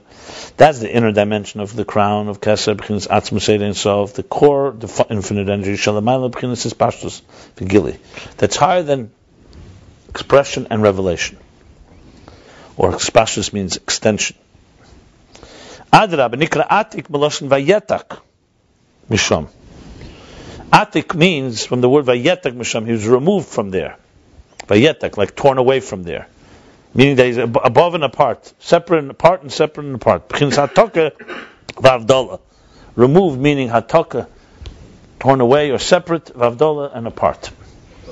For hodar, there is galus ha'hoid. And hodar is the revelation of hoid. V'ub'chinas arechampin. That's the level of arechampin. Shub'chinas levush. This is a garment. Shaboy ve'yode me'er b'chinas atik. That in it and through it radiates atik. So let's say when a king, he's a king even when he's in the shower. When he puts on, let's say, a robe and his crown, his kingly garments, that's his levush that he puts on. So he calls it a levush. That he calls it, because levush means an expression. In this level, there's a possibility to praise him and to glorify him. L'farei is barach. To glorify God, he may be blessed. In a form of extrapolation, in other words, negating, through which you know, through this you know the haflah of the divine infinite. Like we learned before, chapter 101. What did he say in chapter 101? He was talking over there about Sefirah from the word sipur, story. And the story tells the story. First it tells the story of Gvul, and then it tells Mevin Dover Metech Dover. By knowing that God, we have chachma, wisdom, that means that God has wisdom. That's the first level, that's Gvul. And that negates, you say, if God has wisdom, his wisdom is unlike our wisdom. So you come to a deeper understanding, comprehension, he says. Bina. Pnimi is Bina. You come to comprehension that he's in the grandiosity of God's wisdom. Huh? Grandeur, yeah. I said the grandeur, the grandiosity, the grandeur of God's wisdom. So you could have understanding wisdom, why he's very wise, but then you realize it's like a wisdom of a completely different dimension. So that's Yediyas HaShlila. Because Kalim is when you making it more in chiyuv. That's correct. But the reason it's not Kalim is because it's the Etzem being revealed, not us trying to understand it. Yeah, but we get to it. Our way of, in other words, when we say, so there's God, the Hoid is how he is in his own, Hodad is how he's manifesting, and we relate to it through the negation of our Kalim. Correct. He said that in Hoid is lo yishayach gam yediyas hashlila. However, Primis. Why does that give you a feeling there must be something greater behind it that you don't see? No, that dressed up is not. That dressed up is already that Yediyas HaShlila. No, one second. Yeah, but behind that there's not even Shlila. There's nothing to talk about. You're not related. It's not expressed. Let's put it this way: from the bottom up, it goes like this. Remember, we started. We have a concealed container where everything is hidden. You first come to realize there's some divine force, there's some energy within it. You start realizing the container. How do you make that jump? I mean, like Abraham did it. We do it. It's called awareness. You're aware there's more than just your own indulgences. Huh? I forgot how already. Well, I got a joke, but normal people. No, all of us. Anytime it's a small little awareness, whatever it is that makes you aware that there's more to reality than what you see. Yeah, I mean that's a bit. What talk about us? I don't know. Let's talk about you and I. We have parents. Keep going. Okay. See, the revelation begins to shine in, and you become more aware. Let's say you're growing in the appreciation. You come to realize, 1 second, all the wisdom in the world, science, all the chesed in the world is flawed, is mortal, is biased, subjective. You come to realize, something, there's a pure form of love, a pure form of chachma. What you're doing here is aligning yourself to the Eir HaGvul and the Eiris and Kalim. That's what you're doing so far. So you're aligning a distorted Eir and Kali, or a world where there was no Eir altogether revealed, to a world where there's a bigger picture, there's a clearer picture, there's a healthier world. A healthier world. That this is Golus and that's not. And you come to understand Atzilus is an aligned world. Love is perfect, Gvura is perfect, Sefer is perfect, Chachma is perfect, Bina is perfect. But it's still a structure. It's just a perfect structure. The machine is a newborn child, healthy newborn child. Everything is exactly aligned. Every keli, the lungs, the heart, the mind, everything. There's no toxins. Okay. That brings you now to the next step. That you realize, one second, the one who put this structure here must have Chachma. Because if he gave us Chachma, he has to have Chachma. And Bina and so on. What kind of Chachma does he have? You start realizing, you negate and say, it can't be my Chachma. Because there's no way he's just a perfect version of me, because then it's still... right, and then back to the square one, which is who created him, so to speak. So you come to realize, okay, that I can't say he has wisdom. I can't say he doesn't have wisdom, but I can't say he has wisdom. I can say he must have some type of wisdom that's not like my wisdom. You start to realize, let's say, the unconscious. You can't touch it, but you can negate from what you know, it must be different. And then you can start creating an image of something that is beyond. Now you're talking Keser. Now you've moved from Atzilus into Keser. In Keser, Atik and Arich, let's start with Arich, of course. In Arich, it's a Sherish Netzalan. That's where it began. The colors begin somewhere. I mean, Chachma is a key point here, because Chachma is what leads you there. Your mind is taken there. But Chachma has that paradox too. Do you know or don't you know? Chachma is like a combination of knowing and not knowing. Like, I know, I get it, something fell into my mind, but it came from a place that I can't get. So you have this like get and not get. That leads you to Arich, and Arich leads to negation. Yidiyas Hashlila. Now, all the Kelim I had, and Eris and Kelim, Chachma, Bina, Chesed, Gvura, Teferes, I know that in Arich, it's not the way it is in Atzilus. That is Hadar. You're getting the king's that's a negation, a revelation of God's majesty, like a flaw, like he says, haflaw, the grandeur of the divine, but you came to it through extrapolation of your structure. Your structure taught you there's something beyond the structure. Then there comes an understanding and awareness of something that you realize, one second, if there's a shlila, what is he like without the shlila? Well, how is he on his own before he... and that's atik already. That you can't even enter with your knowledge. All you can do really is extrapolate from there's shlila of shlila. That's why you say his shlila is called hashlila even. Okay, good. That's very important. Atmos is above these also. We'll see. Let's see where he goes. So far, this is pretty good. I don't know. It's not higher than... Obviously, Atmos is higher than everything. That's for sure. But you're actually using Bina to get to these things. You're not experiencing these levels. You're using your Bina to extrapolate. That's all. Yeah, right. And then you come to a point where you realize there's something even beyond your extrapolation. Okay, that's also Bina.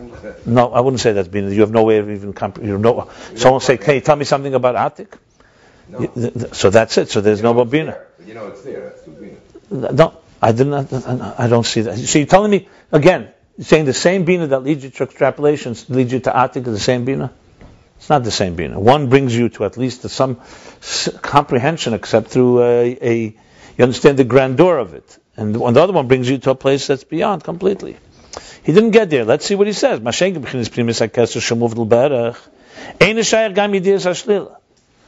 Primis HaKeser, inner Keser, where it was completely removed, that's how the king is in his own, and there you can't even say Yidiyas Hashlila. You can't even say he's not that. V'gaba Mashiach Ksiv, and by Mashiach it says, Hoid v'hodar Teshava Alav, that on him will be bestowed, Teshava, from the word Shava, valued. Teshava means also maybe bestowed, like placed on. Hoid v'hodar Teshava Alav. So we see both Hoid and Hodar. Tehine Neida, the Mashiach, Zoch li-Yechida. The Mashiach merits to the level of Yechida. 5 levels of the soul, right? Nefesh, Ruach, Neshama, Chai, Yechida. Bechin is Primis Atik. Yechida is Primis Atik. Because Nefesh, Ruach, Neshama is Nihi. Netzach, Chai, Yesod. Ruach is Chesed, Gvur, Teferes.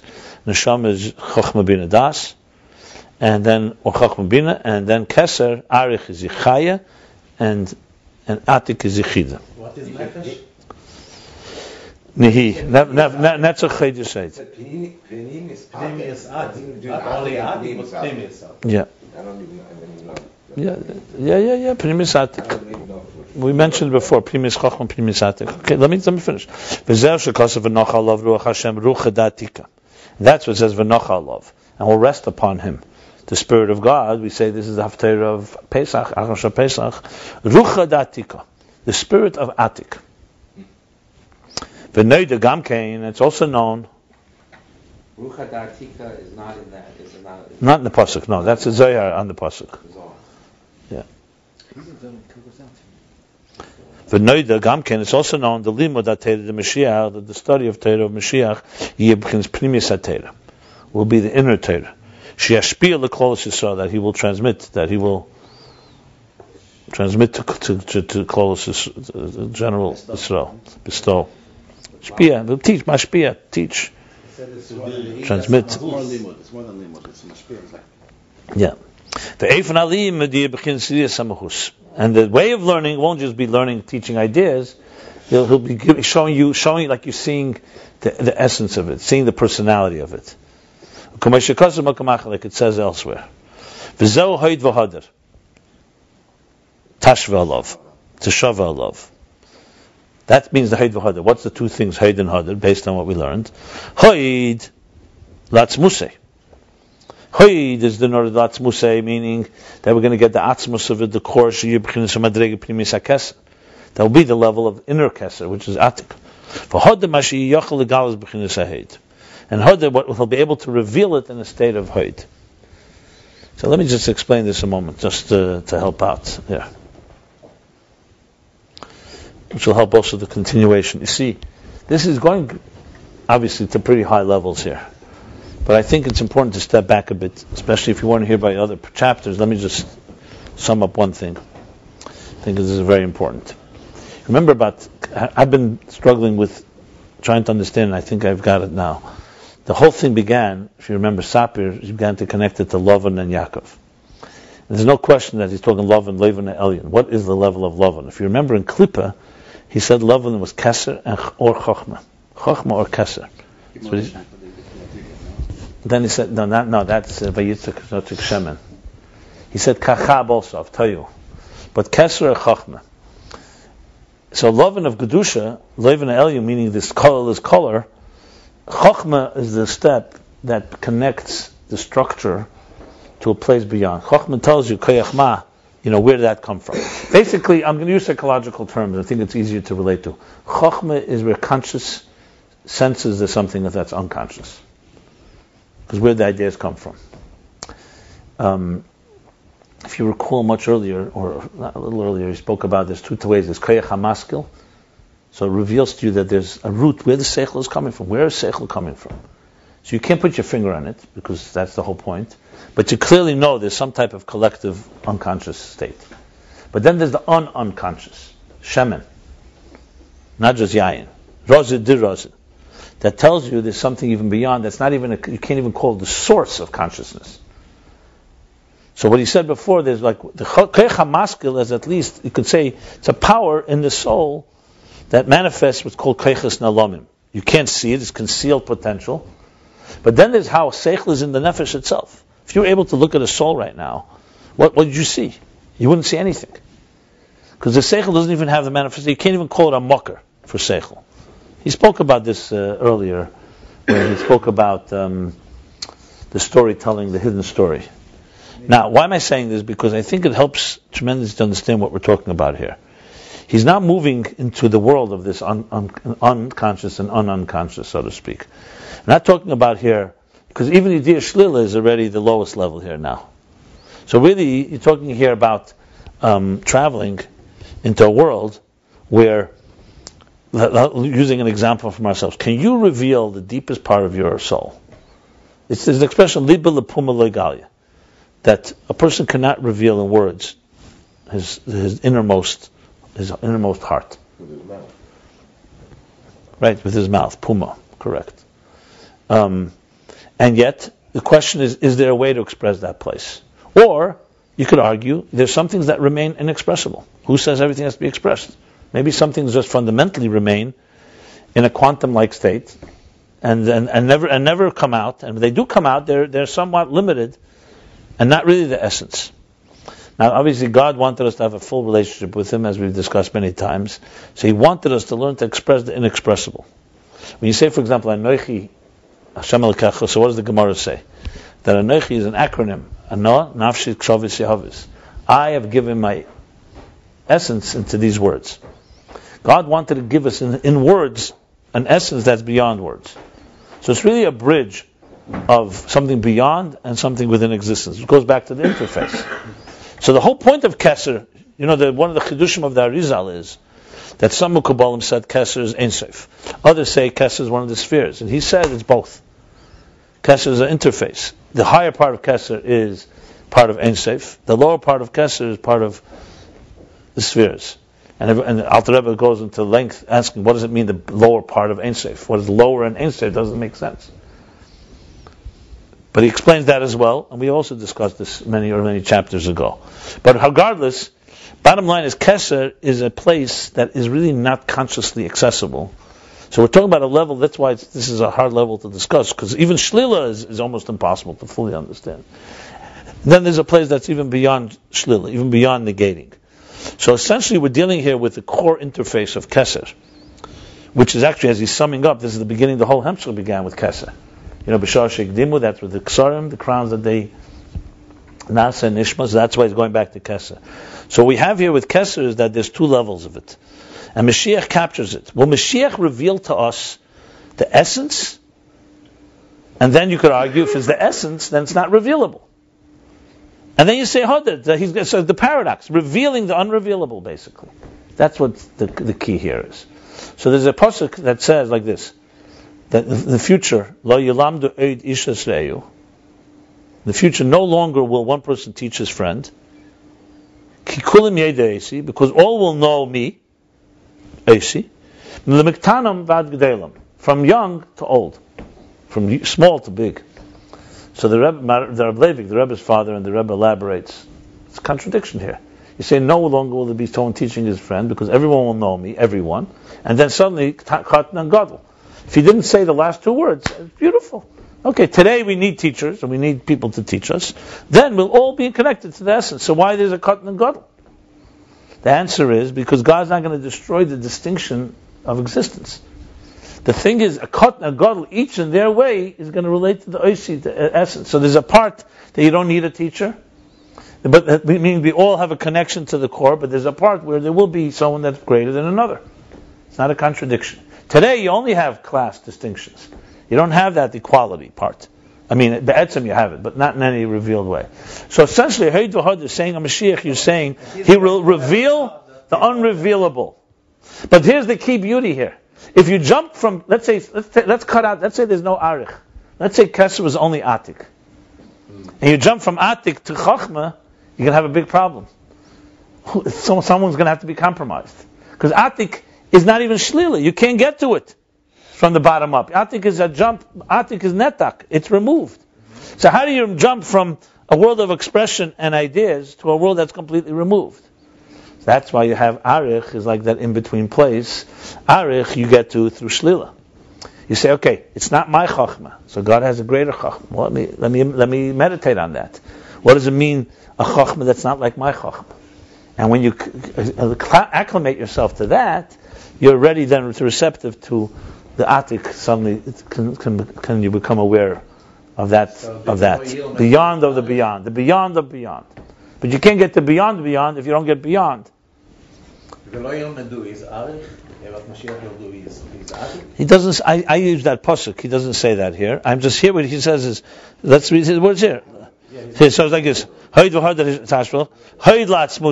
will be the level of atzmus.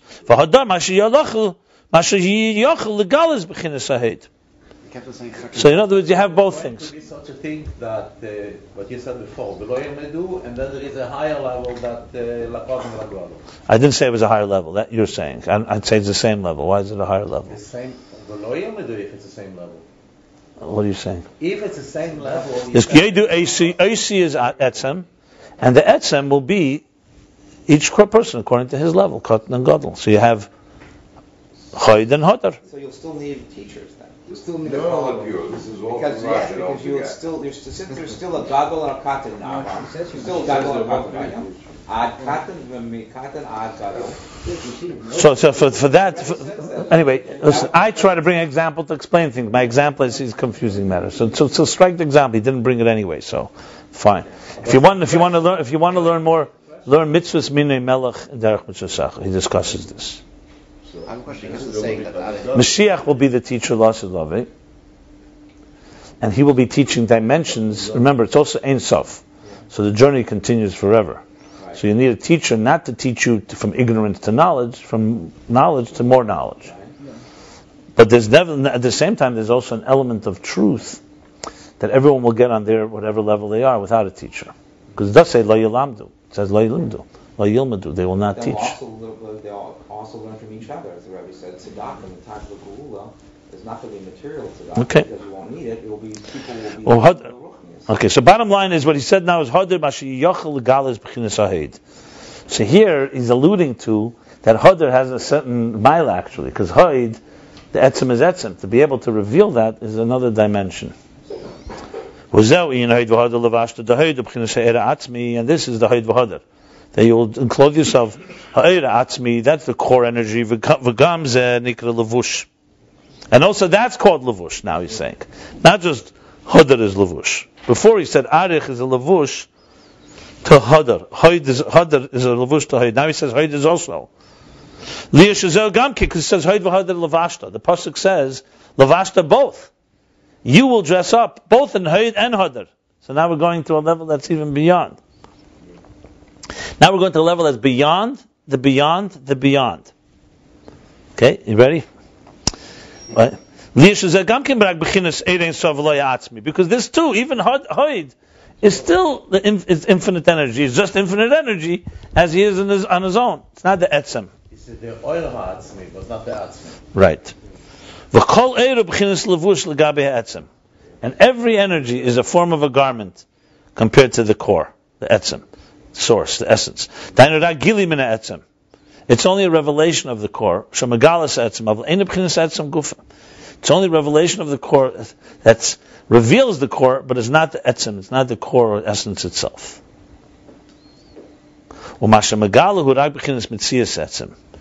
That's one thing. It's not the core, it's only a revelation. And what it reveals is only the existence of the Etzem. You see what's going on here?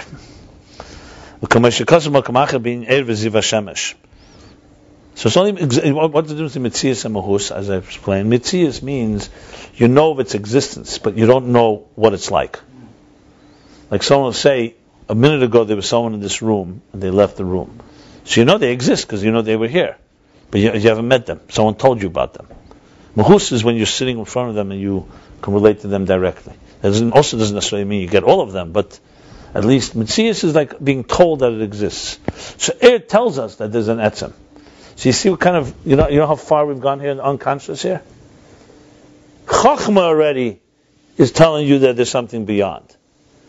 Arich is Shlila, saying that when you say beyond, it means it's not what anything you think it is. Atik is not even the category that you could say that it's not what you're thinking it is. And even that is just telling you that there's an existence of a source that put the whole thing here. So we have here the Mahusa Atzmus, you have Metzias Atzmus, that is Megala. You have Atik, Arich, and then Chachma. Wow, 5 levels right there. The oil is the Metzias Ha'atzmus. Oil is Metzias Ha'atzmus. Then you have the Mahus Ha'atzmus. No. It's Metzias Atzmus, but it's not Atzmus. It's Megala Metzias Atzmus. Megala. So there's Mahus Atzmus, Metzias Atzmus, Gili Metzias Atzmus. Arich is Shlila and Chachma. Okay. Doesn't Metzias come first before Mahus? Depends whether you go from the bottom up or the top down. From the highest level. No, Metzias is after Mahus. You say Metzias is a level where you don't even know it. Mahus, you said a person that's Metzias. You're not listening. I didn't say that. I said the opposite, the exact opposite. You said that somebody who came into the room, you know he exists, but you didn't know who about him. If he left, that's not what I said. That's exactly what you said. Exactly what you said. The Mahus means that you don't know anything about him. That's what I think you said. Metzias means someone tells you that it exists, but you don't know that it exists directly. The way that you see it, like Yeah. You tell me what I said, I'm telling you what I just said. That's what I said. Maybe you don't remember what you said exactly. Oh, there we go. Yeah. Don't take it. That's according to... It's ridiculous. You're fitting my words into you, and maybe I don't remember what I said. Not fitting any words. That's exactly what you said. There's somebody in the room. You don't know anything about him. That's what you said. The Metzias was somebody in the room, but you didn't know anything about somebody it. that No, that's not what he said. That's not what I said. We all don't remember. No, I said that's not what you And I'm saying, so that's what he hears, not hearing. Right. It's called listening. The first line of the You see what I'm saying? That you can't train this? Of course. In the room, you knew he existed, but you didn't know anything about him. No, that was the second one. The nothing about him was It's not what I said, Eliezer. I'm telling you, it's not what I said. We'll review the tape, as they say. 1 second. Here, other people also didn't hear. No one remembers what I said. Now what? The Metzias is deeper than Mahus? Not deeper. I didn't have a question deeper. I said Metzias. Metzias that you know there was somebody in the room, and you don't know the moves, you know nothing about him. Exactly. That's exactly what I said. That's exactly what he said. Okay, we have a little communication power. That's why it would seem, according to that way, the deepest level of God would be it's just the Metzias of him, because you don't know anything What are you about talking him. about? Who should show some type of understanding about him. The Yesh That's not the way we're discussing Eliezer. It's a different context. Metzias means that you don't understand more than that. But he exists, just like he exists. It's a very external thing. You know nothing about him. I'm writing down these 5 levels, and I'm just, and which is very important, and it seemed like Metzias would come. Anyway, Mahus is the highest. That's what he is, really. There's Metzias, the Gilui. Metzias is just knowing that it exists. Who reveals that is Atik. Arich is Yidiyas HaShlila, and then Chachma and the rest of the spheres is Yidiyas HaChiyuv, basically. Where you know directly. At the end, he's talking about Mashiach should come. He's giving all the details. And then he's concluding, and all of this is only Giluyim. What we want, it should be the Atzmus. At the end. He's talking about very high levels. He said, and all of this is only Giluyim. He's asking for the Atzmus. But he's talking here. Like it says elsewhere, like it says now. So he's talking like this. So Gilui, which is what Atik does, that even Hoid v'Hodar, they're both lavashta. They're both garments that Atzmus dresses in. So even the core energy, even before it's revealed and expressed, is also a lavush. I'll say something about this in a moment more, but let me just see the example. Because kol eiru b'chinas lavush, l'gabe etzem. Energy and revelation. Remember here, really, eir means gili, revelation. It's not gili; it's only revealing, but it's not the core itself. It's a revelation of the core. And also, umasha magalu rak b'chinas mitzias. My second point. Not only is it not the core, what it reveals is only that it exists. The core exists, but not anything about the core. Right. Rak. Now he's explaining what that means. What means the core? You only know that it exists. Like it says elsewhere, like the light and reflection of the sun. The guf moed hashemesh. That the actual body, the actual celestial body called the sun, liyesi atzmi, being that it's a core, it's a source. It's not a reflection. How do you move the legamri min ha'er? It's completely separate from the energy. As much as the light is transmitting the energy of the sun itself, the ball of the sun, the physical hot ball out there, is completely separate. The air, if someone looked at the air, you would not know what the sun is like. You know the sun gives off light. You know the sun is very powerful. You know the sun gives off heat. But it's not the personality of the sun. It's not like you're having a little taste of the personality of the sun when you're standing outside and the sunlight is striking you. You don't get anything about it. It's completely movable. Because it's an etzem, and that's air. And that's a sun. That's already a physical entity. We're not talking about God. So what it is, you only know something. He says you only know mitzias hashemesh. You know if the sunlight reached here, you know there must be a sun that's giving it. But you don't know the mahus. It's like what I said. The person who left the room. You know it exists, but you don't know what it is in any possible way. The light, the sunlight, all it reveals does not reveal the personality of the core, only that it exists. And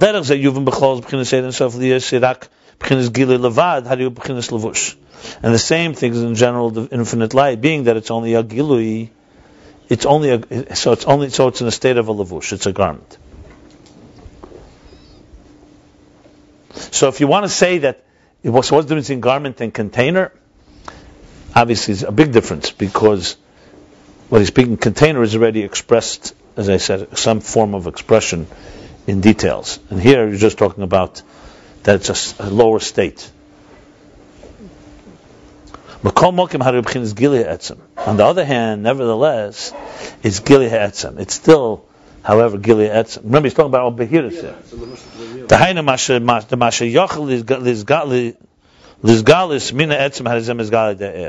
That whatever is, in other words, whatever is able to be revealed, it does reveal. That's a very interesting line. So whatever could be revealed, it reveals. That's why it's complete transparent. That's why it's real Behirus. That's why it's brightness. Because whatever can reveal, it reveals. See, by Kalim, or even the highest level of Kalim, they reveal, but they don't reveal everything that can be revealed about the soul. This is a level that reveals everything that could be revealed is revealed. Because light and energy is me'ein hamoyer. See, here I wouldn't use energy anymore, because energy is not a good example anymore. Even light is not a good example.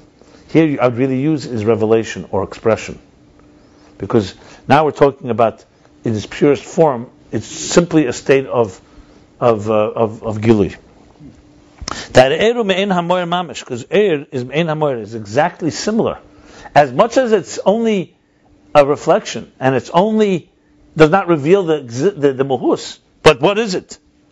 Remember, it's like ein bechlal el mash. It's not ein bechlal el mash b'klal. Ein b'prat el mash b'klal. You could say the light doesn't tell us much about the sun, but the light has nothing else but the sun. So it's like hu mekame shleilim ve'en elam mekame. In other words, the light has no entity of its own. That's the other side of the thing. So light really, in this case, you could say revelation is the real correct word. It's hard to explain it, because when let's say this room is a dark room, and then you turn on the light, two things are happening really. One is there's an actual light. You can even study the light. You can say, okay, it's coming out of the light bulbs. It's this and this strong. If I make a stronger light, it'll be even more bright. I'll dim the light, it'll be less bright. But there's another thing about lightness which is critical. The light is a revealer. I'm not talking about now what kind of light, how strong. It's a reveal. There's the revelation that it creates. That now a dark room has suddenly become clear. There was a table and a chair. This is the purest form of light when you talk about the highest levels. All it is letting us know something. It's like it's revealing the atom, the source. It's like you're driving on a road and you have headlights. The lights, all they do is they're not changing the road. They're not shifting anything. All they're doing is illuminating the twists and turns of an existing entity. So this is air in its purest form. So all it is, so really, we should call it either expression or revelation, or gilui is the right word. Gilui means in that sense. So on one hand, what is it? On one hand, what is it? It's not the essence. It's not the core. It has nothing of its own. On the other hand, all it is revealing something that's there already. In this case, atzmos, the etzem. And there will also be a revealing later. It's going to reveal the power of the kelim. That's why Torah air reveals everything. Even the power of tshuva that's higher than Torah air is also revealed, because it's a revealer. A revealer means you may have more potential than someone else, but then someone reveals it in you. The revealer doesn't have to be more powerful than you. All it has to do is be able to reveal you. So now we get into the concept of what's the antithesis of revelation? Concealment. When you don't see it, when you're not aware of it. And here's the key. You're talking about awareness of something that is really beyond awareness. Because you could argue, as I said, unconscious is meant to be unconscious. But that's not what Hashem wants. He wants a revelation of a core essence.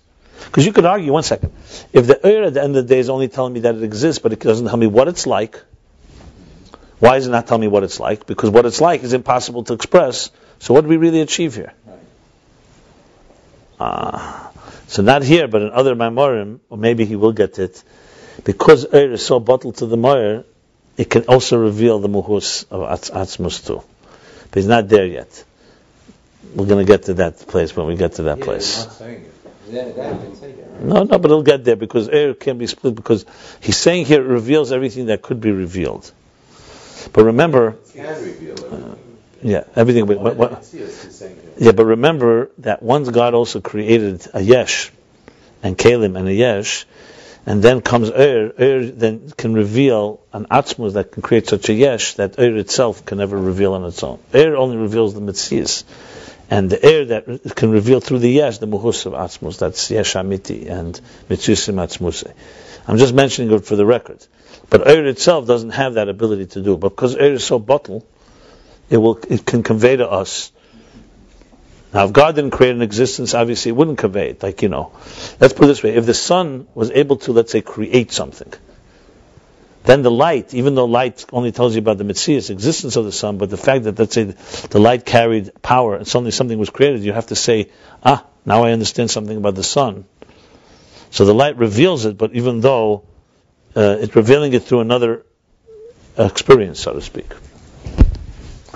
I'm just mentioning it for the record because that is going to be part of the discussion, not right here, but in other places. So it's the yesh and the but is always a revealer. Whatever it reveals, it reveals. Did I hear you correctly in saying that the ultimate answer is going to, or one of the answers is going to be that here we have the problem that the or is revealing as a revealer, but it doesn't tell you anything about the personality, the essence in it that it reveals. But you said that in order to accomplish that, it has to combine with the yesh, with the kelim, and that will ultimately reveal the essence? Yes. I would just word it differently. The content you said is right, but not that it has to. It's because God created the yesh, so that brings out a part of Atzmus that only Atzmus can create such a yesh. The fact that God created a yesh and dir b'tachteinim, that teaches us that God has elements that reflect God's personality, that are beyond what Eir on its own could reveal. God's elements. Hashem put in the yesh his elements. That's one way to put it. Or the mere fact that he can create a yesh like that tells you that he's certain types. It tells you something about him. Like he says in the Geras HaKodesh, Alter Rebbe wrote right before his Istalkus, he wrote that to create something that has no sense, that it has a source, comes from an atzmus that has no source. Eir itself does not necessarily tell you that. Eir can tell you, I can tell you that there's a sun, there's an atzmus, but I can't tell you anything more about him. As a matter of fact, some places it says that Eir can tell you that there's a source, but you don't know whether that source has another source or not, maybe not. How do you know? Yesh tells it because a yesh is such an existence that there has to be such a. It has no source. That says that in the Geras HaKodesh in time. That's why it's the Rabbi. Yeah. But anyway, I just wanted to say it for the record. Right now, what he's talking about is the other half of things. So we have here now both sides.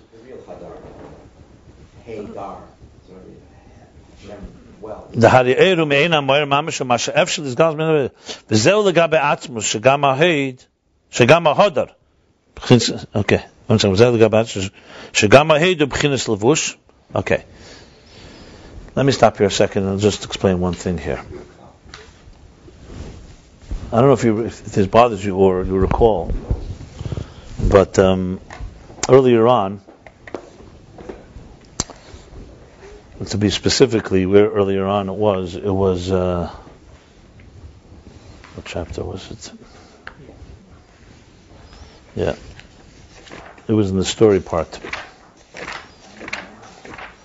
So remember, he spoke about Eita Er Kesalma, that God wraps himself in light like a levush, like a salma, like a garment.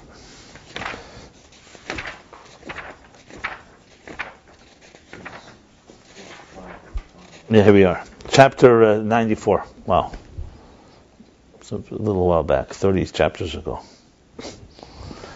So he said then, when he was speaking the first interpretation of Sefirah, actually the second interpretation, sorry, I think it was the second. Yeah. Second interpretation of story, 30 chapters ago. A long time. So he's talking about story, so he said, Eir on its own is expires, it rises, and needs a wick or a keli to hold it down. And that's when he was saying how the kelim are revealed, they tell the story of the light, because without the keli, you won't have the story of the light will disappear. A runaway light, So you need the keli to ground it. That's what he said there. And he brought a proof from a medrash that said, the medrash asked, from where was light created? So it says, because God, so the answer is, Amalei Nasativ, God wrapped himself in a shirt, v'hivuk, and basically hivuk, he what's hivuk? Radiated, even more than radiated, havhoka, like, havhoka. Yeah, no, hivuk, yeah. Hivuk was it. And he asked the question, what kind of questions? What do you mean where light was created? Where was everything created? It was created by God. God created everything. Why light is a bigger question? The answer is, because light is the only entity that without a grounding force, we can't relate to. So the question is not who created light. Who made it a nivra that it should be grounded? And that's what you need, is the garment that God put on.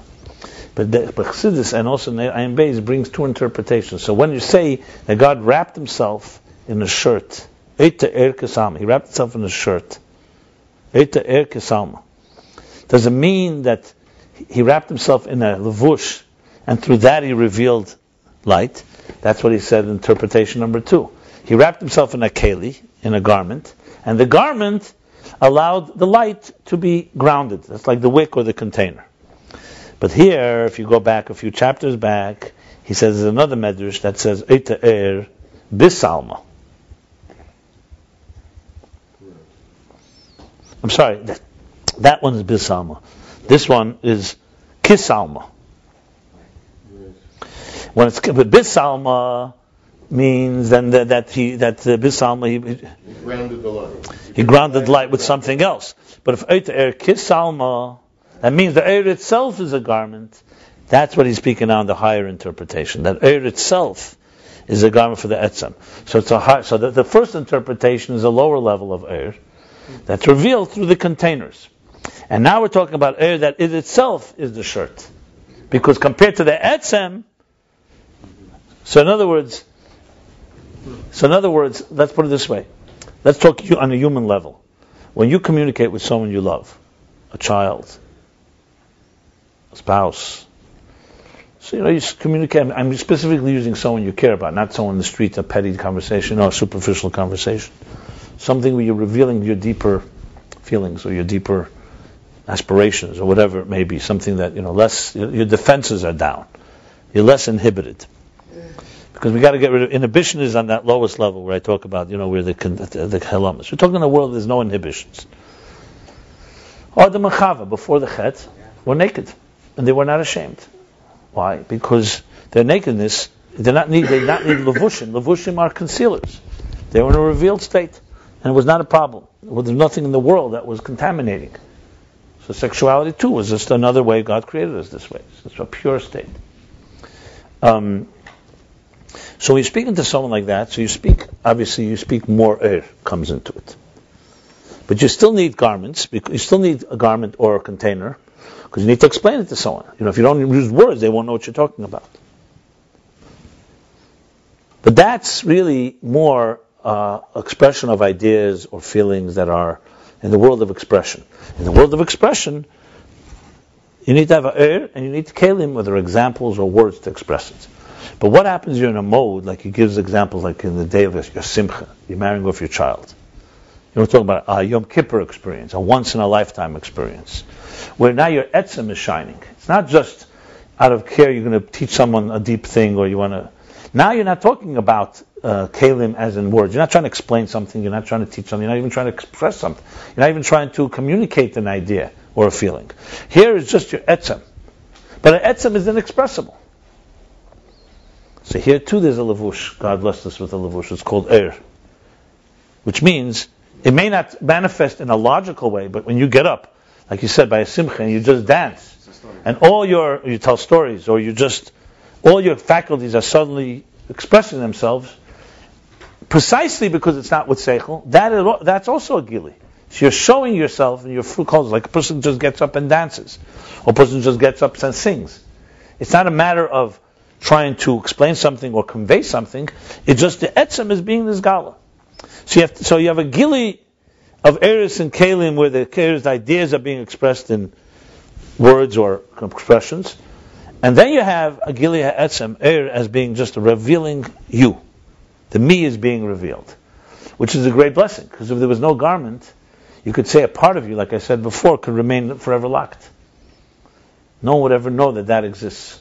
Or you would never be able to, it would basically be an ultimate dichotomy between the world of essence and the world of expression.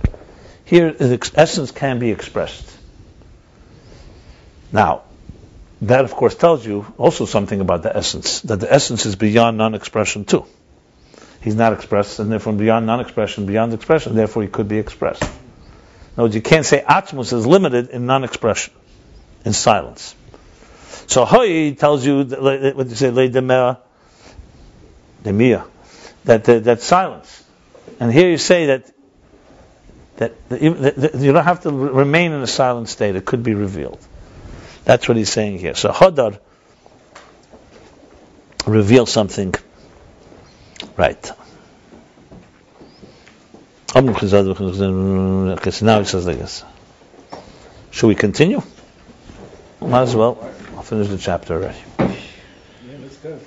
Why not? And what else? You don't want us to go eat a meal, right? The daven.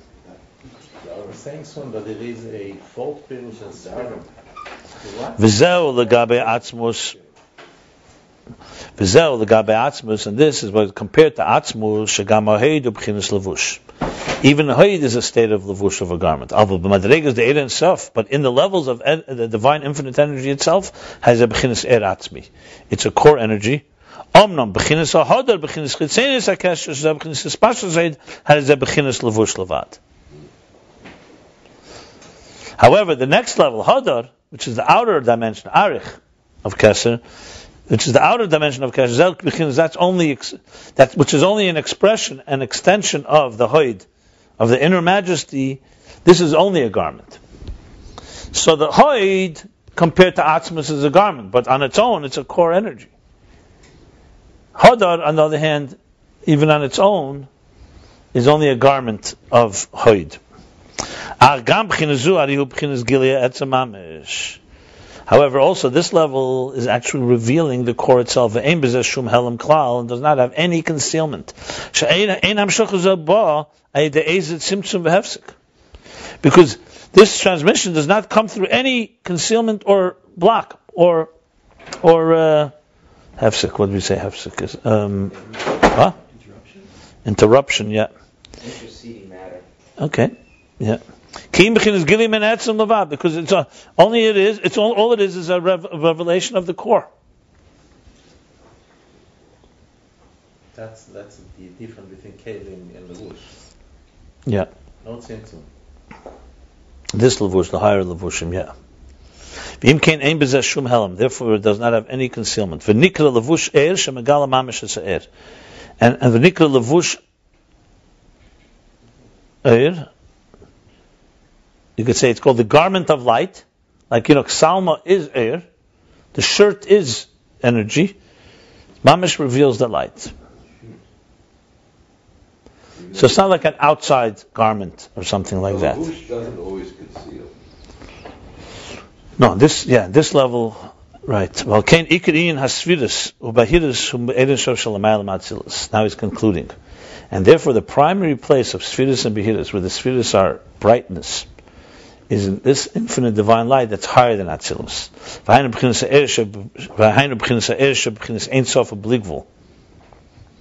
Which means an energy which is Ein Sof, infinite, and no end, which is literally a revelation of the core. Okay, so 1 second.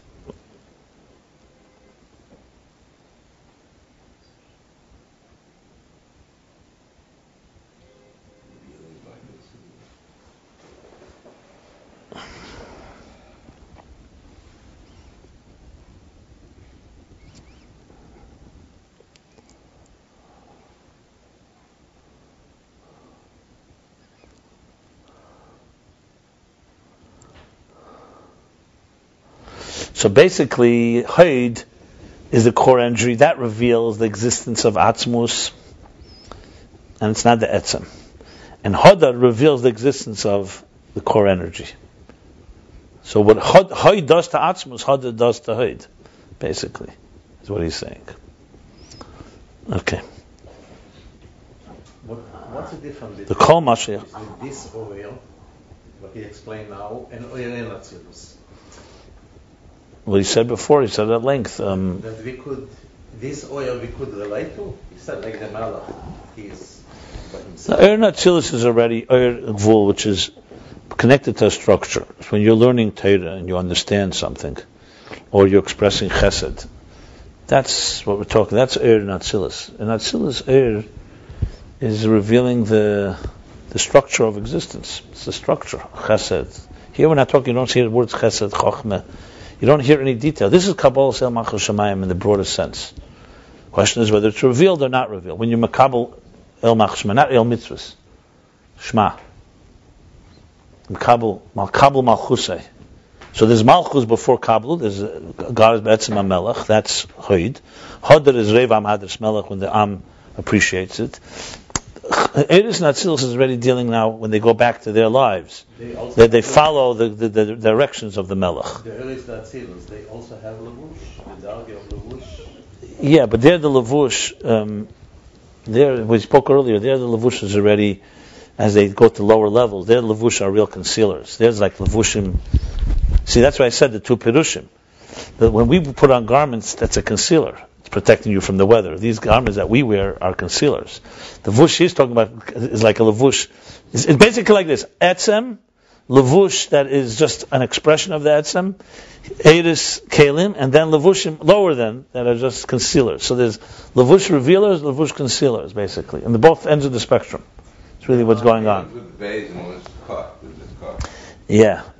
Well, no, not the Levushim later. That's Kalim.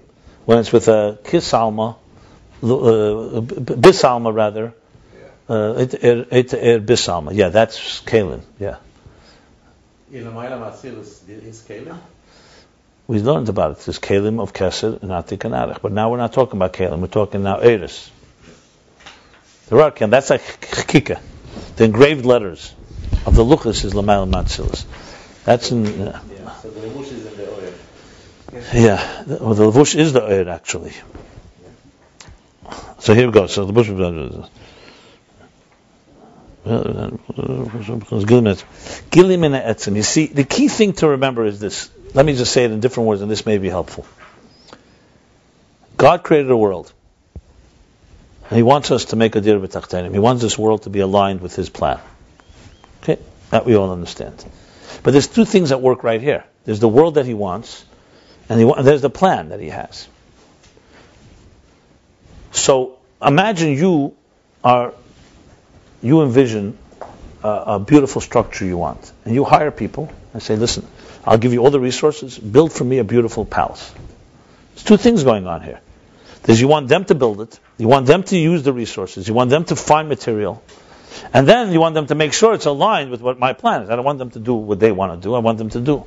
But you have here, right here, possible conflict. So, Oyer carries and continues to carry, is the controller of the project. Why do you have to have a controller? Because he has to make sure that they don't go off on a wild goose chase, so they don't start doing something that wasn't aligned. So the controller is Eir. Eir is essentially that's called the quality control. It's the reality check, that making sure we're aligned with Gilia Etzem. So Eir's role is only one thing. I'm just telling you what the Etzem wants. But that's only one half of it. There's a whole other part. There's work to be done. And here you need experts. You need doctors and lawyers and professors and scholars and teachers and everything. You need people who know their stuff, skills. Because you can't just have a guy who says, I'm bottled to the Etzem. Now what? But the Etzem wants you just to do things. So you really have Eiris and Kalim, in the Kalim, are working on implementing. Eir, even in the Kalim, but definitely Eir HaBlikvul in its purest form, is essentially keeping you aware of what the source wants all the time. And you constantly need these two messages. You should be doing what your shlichus is, but you need to have direction to keep it aligned with the goal, with the bigger picture. So Eir's role is simply just Gilead Etzem, that's all it is. Eir in its purest form. Then Eir manifests diminished in Kalim, because that's to also inform the Kalim. That's why you have, for example, you have the actual mitzvah, you have kavonas mitzvah, you have kavona klolis of the mitzvah. So the mitzvah is, let's say, put on tefillin. The mitzvah is bring a korban. The mitzvah is give tzedakah. Okay. Ashekel Shana B'Treisa B'Tzivanu lahadlik neir Chanukah. So it's Chanukah. But then there's Ashekel Shana B'Treisa B'Tzivanu, which is like more the makiv that says it's all about Otzon Hashem. Remember that. And then there's even deeper the overall makiv that just keeps everything honest. See what I'm saying? So you constantly need, because you're working in a world of details and structure, you need something to do this, to build in the structure. You can't just, Kabbalah Sel alone is not going to get you anywhere. Kabbalah Sel is the foundation, Nasa, and then Nishma. I'm just translating this into more practical terms. So Eid, Kol Inyan, Gili Min Etzem Mamish. That's what he says. Gili Min Etzem Mamish. The Kol Ma Sheyachal Liz B'chinas is Galos Etzem Hazeh Gili Mamish. He repeats this again. It's an interesting line. That everything that's possible to be revealed is revealed. I understand what the question is. What can be revealed? The things that you could have, for example, containers don't reveal everything that's possible to be revealed. They conceal part. Letters, words. That's only tell me capabilities, that doesn't tell me content. What do you mean? Say, Kalim reveal only part. They don't reveal all of you. Let's say your faculties. They reveal a part of the soul. They don't reveal all of it. This one reveals everything that could be revealed. Meaning there's nothing holding it up. There's no blocks. Everything's that No, I didn't say that. No, I'm saying. Oh, there's a you've I'm saying. You said the yesh is what revealed Mitzvah. So I'm saying this could reveal everything but Mitzvah not. I wouldn't go there because that's a different question. He says everything that could be revealed, he reveals. And he said this one reveals that. Containers don't reveal everything that could be revealed. What this one refers to? Oh, yeah, that's me. So that's the highest level. Of Behiris. For who Inyan, Bohir the Atik, this is the brilliant light and revelation of Atik, Shemeir Mizgali de Bechinas Arachampin, that radiates and is revealed through the level of Arachampin. No, we're higher than Chakika. Chakika is Kalim. This is air. Well, if he's now he's concluding, according to this we can say, Peter's Dalad, that there's a fourth interpretation in Sefirah. B'Shem Sefirah, in the name of Sefirah. Loshen Sefer, from the word book. A Sefer, a volume, a book. Kamei Zeh Sefer tells us. Like we said, Zeh Sefer, this is the book of the stories, this is the book of the children, of the offspring. Sefer Habris, the book of the covenant. Dihine b'Mishnah Beis Perek Beis the Megillah Isa.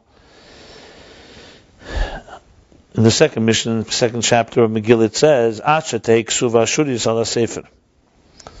That until the point where you write the Torah ksuva shuris, which is, ksava shuris is the way, the original writing, the way we write in the Sefer Torah, the letters. Mavur the Pidus Sefer hainu klaf.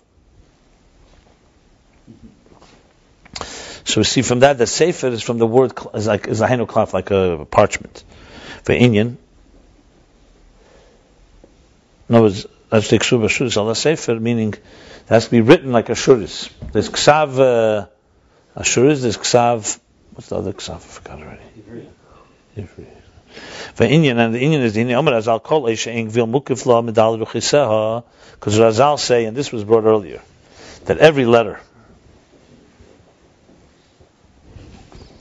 that does not have, that is not surrounded by klaf. In other words, if letters are attached, and a letter has to be completely surrounded by blank parchment, every letter has to have its own.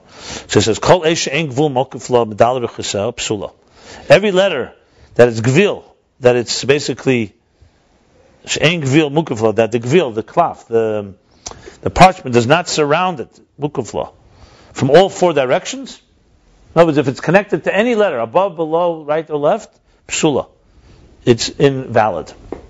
Harishaikiru klaf. So we see from this that the letters are not what's prominent. What's prominent is the parchment. Because ink just darkens the parchment. The primary letter is what's made out of the klaf. out of the parchment. In other words, the key is that you can't just write letters. The letters have to be made within the parchment, and the parchment is a critical role that plays a role that separates. In other words, like the white space is as important as the dark space. Even more important. It's only through the ink that you reveal the letter from the parchment. In other words, what he's saying is like this. Interesting. It's not just you taking a piece of paper and you have no choice. You need to. How are you going to put words? How could I write something to you if I don't put it on paper? He's saying here's the other way around. The cloth has within it everything it needs. The ink you write is just revealing from the parchment letters. So really it's a parchment that is revealing letters to us. And that's why that din is. Because why is it so important? Who cares? If I get the message across to you, what do you care if the aleph is connected to a nun? If you can read it, what difference does it make? Because it has to be letters of the parchment. It's not just letters like that. That's what he says. Why is it at the ikr? I can understand it's got a partnership to do with the OCOs, the diet, the yab. But why he does say already ikr klaf? Meaning that the still to make a. I hear what you're saying. I'm not positive, but it looks from the language it takes subashuz ala sefer. Because it looks like from the mitzvah, from the Gemara and Begillah, it looks like that it should be written, those letters, al ha-sefer. In other words, the key part of the mitzvah is not writing letters, but writing them on something of a parchment. So it looks like that the so-called committing it to the parchment is a bigger part of the mitzvah than just committing the letters. Maybe that also explains another thing. Why can't you just write it on any piece of paper? What's wrong? You don't have a Sefer Torah, so don't have a cloth. Big thing. It's the message. So you come to a Torah, you don't have a Sefer Torah. Read it from a book. So clearly the cloth looks like... I know from other places I can tell you what it says. Because it says when God wanted to give the Torah, he says he took dark fire and put it on top of white fire. So the main thing is the white fire. The dark was just to shape it. But the main thing, because you want Torah to be manifest in this world. I don't know, he doesn't say this here, but other places, the cloth represents Elam Hazeh. He does say it later? Okay, fine. In other words, the cloth, the parchment is it would be like saying you'll convey to your children the ideas, but you're never going to give it to them in tangible terms. The cloth is a manifestation of the letters in the real world. So you need the letters because that's the message. But the primary thing is not the message, but the message being engraved, or in this case, committed to the parchment. That's what it looks like he's saying here. One second. He said without the cloth you would not have letters. Right. I think so. Right, that I understand, but that still doesn't make the ikr. The ikr is when you want to say For Inyan who, and the Inyan of this is the im hayesh shetmunas ha'es. The Inyan of this is that even though that the tmunas ha'es, the shape of the letter, tmunas ha'es, the picture, the tmunas is the image of the letter, the outline of the letter. Hurak Mahadiyeh is only from the ink. Without the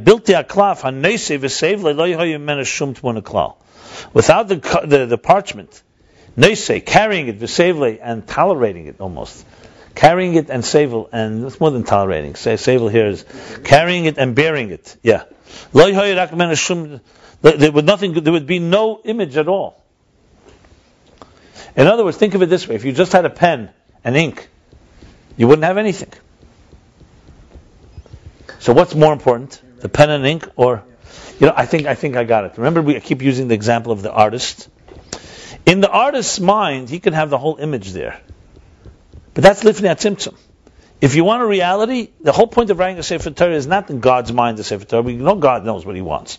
It's also not in Moshe Rabbeinu's mind. The whole point is to make it a reality of this world, like he says in Tanya. That the Torah is Yardah, goes down all these levels to come to when the Malachim said, leave the Torah with us. God says, no, not in heaven. Torah is not in heaven. I want it down on earth. So bottom line is, the key thing is that it should manifest, not that it's in God's mind. So the main thing is the cloth. So ink alone, even with an idea, is not enough. The cloth is the key place, is the backdrop, or we call it the canvas. The backdrop is not the key. That is the key. It is not by an artist maybe, but by God it is the key, because that's what He wants. Torah in heaven exists. What's the chiddush of Torah on this earth? Not the letters. The letters exist already in heaven. The chiddush is that it's coming down in an expressed way. He gave him, for example, he gave him tablets. He didn't just give him ideas. He's clearly saying that that's a nikr. I mean, I'm trying to explain it, but that's what it looks like here. Not because it's down here, but because the actual source is on top. But that's why, because God wants a real. Let's see, he didn't say the nimshal yet. Let's see, he didn't say the moral yet. Let's see what he's going to go.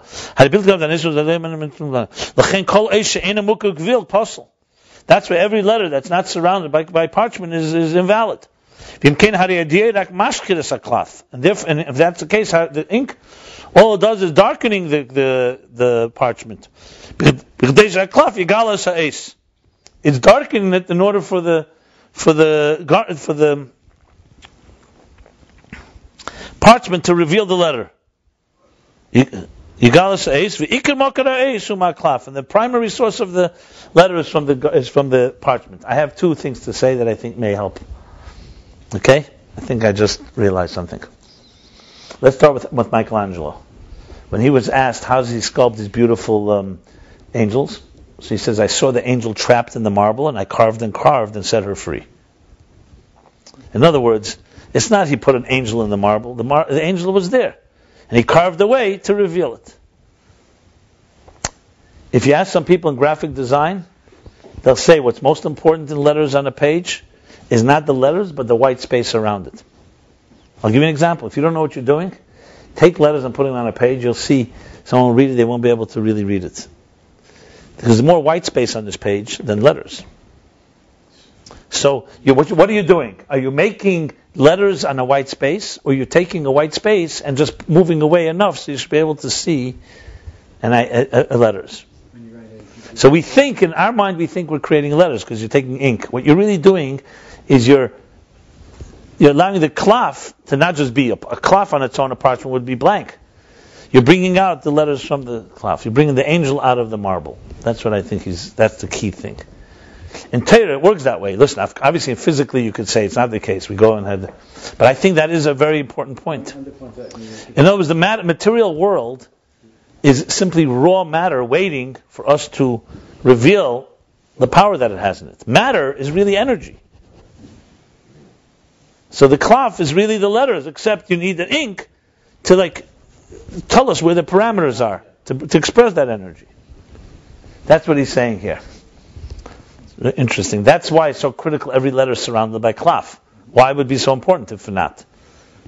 Because it's the parchment here is a key thing.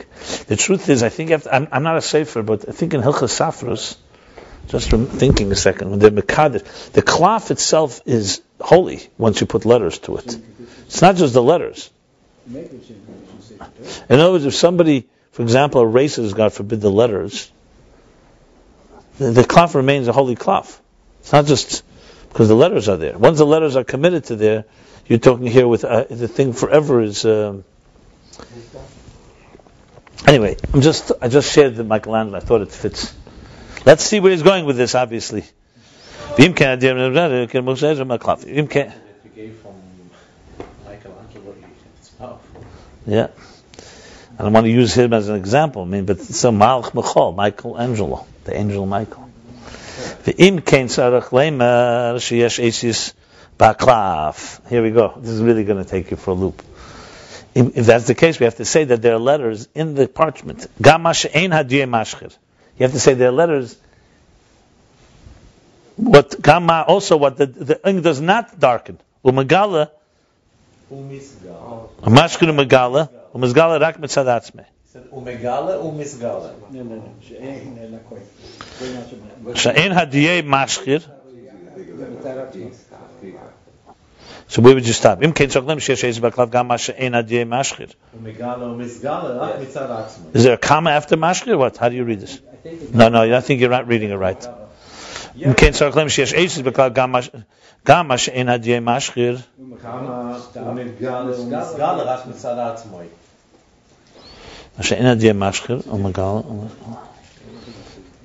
I think you could say that the DA does not darken and reveal, and it gets revealed on its own. Okay, either way the Havana is the same. That there are letters that are in the parchment that are not related to the ink, and they are revealed on their own. How's that? side of the parshas where there was no ink at all. Now, after you've written the cloud, the Yavah, you still can't see the Elvis in the out part. Maybe the Kama is that from Megala.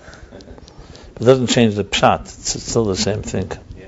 Otherwise, what does it mean, Megala or Misgala? No, Megala means that by darkening it reveals, and then there's something that's revealed not through the ink on its own. Is Gala, is Vetn Gala. I'm not sure, honestly. I have to look up the sources, but it appears to say that clearly that there is, I'm not sure what he means. Does he mean between the lines? Does he mean, ideas? Does he mean that there's some like letters beyond? Like when we say, for example, it says there's 600,000 letters in the Sefer Torah. Right. So the Alter Rebbe says there's not the 304,805. She says it's Eishi Samachshava. There's letters of thought. What we see are the letters. The revealed letters are 304,000, but letters of thought are higher. I thought the answer is according to the Nekudos or something. No, not Neshamas. Letters in the Torah. No. I never. About 600,000 letters. Is what? It says.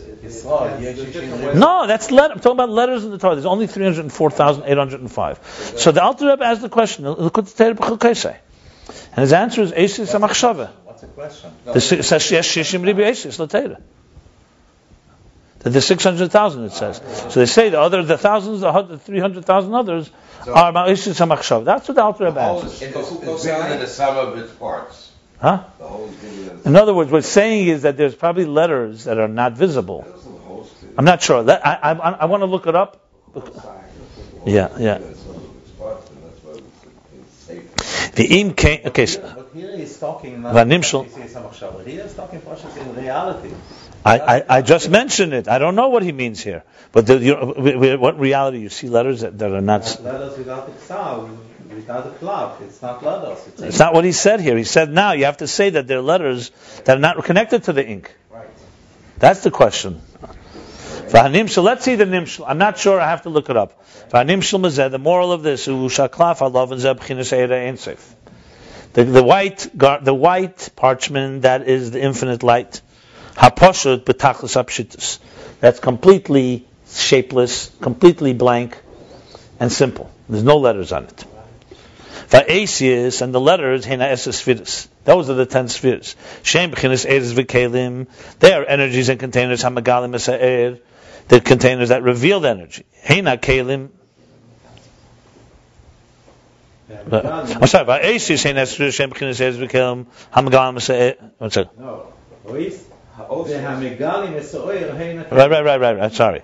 The Asis are the 10 spheres that are Eres v'Kelim.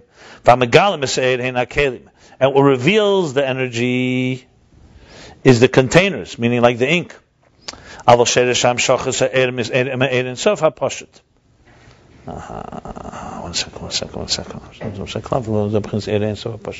The parchment is Ein Sof. That's plain. The letters are 10 spheres with energies and containers. What reveals the energy are the containers. So what reveals the energy, meaning the letters, are the containers, that's the ink. But where is really the letters, the energy of the letters really rooted in the Ein Sof HaPashut, in the cloth, in the white space. In other words, it begins with white space, which is the plain, seamless, shapeless parchment. Kalim color the eris, so you have ink, but that's just revealing it. But where is it coming from? Where is it rooted? Is in the cloth. This is, for example, white parchment that carries and contains. What do we say? Carries and what do we say? Sevel and bears. Letters, same things, energy that's from the infinite divine light that actually only thing we can say that this is Eir Pnimi. It's Eir Pnimi because it's Asius.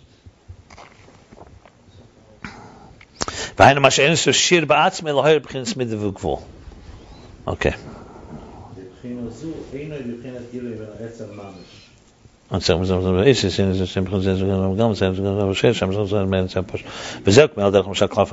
okay, fine. I'm sorry, I didn't read it right. So this is the example of the klaf, the white klaf that carries and bears the letters. Right. The same thing is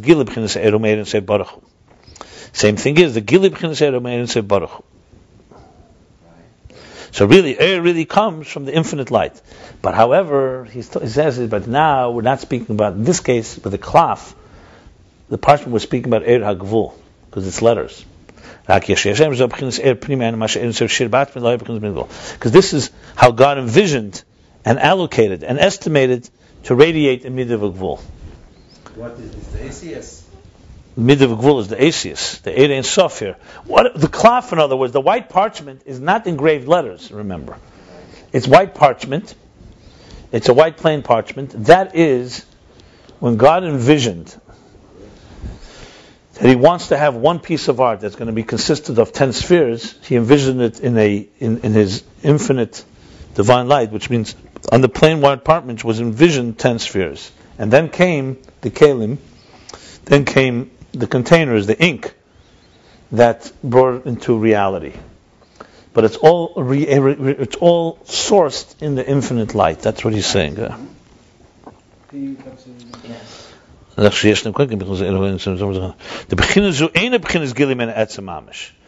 But this, in other words, it's one level below the Gilim and Etzemam. Okay, this level is not the revelation of the core itself.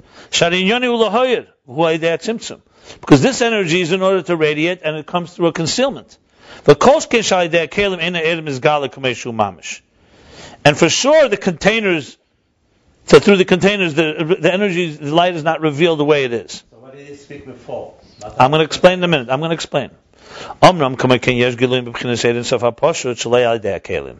However, there's also revelations from the infinite divine light, the simple divine light that does not come through containers. The b'china Sefer. This is the level of Sefer, the book. Hayin b'china Sefirah. U'behiras mamish. This is Sefirah u'behiras mamish. Shu b'chinas gilim and etzem mamish, which comes literally from the core of the source. Beautiful.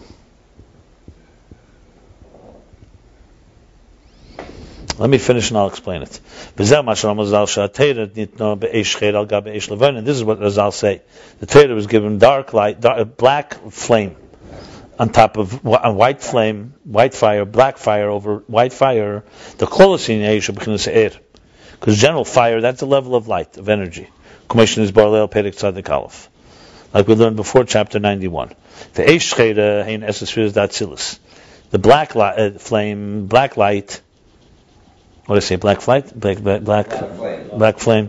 That's the 10 black fire. That's the 10 spheres of Atzilus Shagilu Halidei Kelim, with the revelations through the containers. We could also say you could also say that the light is called a black flame fire because it comes through the concealment. Which is also similar to a container. Like we learned before, chapter 94. So in other words, why is it called black? That's fire, because the fire is going through a veil, a dark veil, containers. Okay,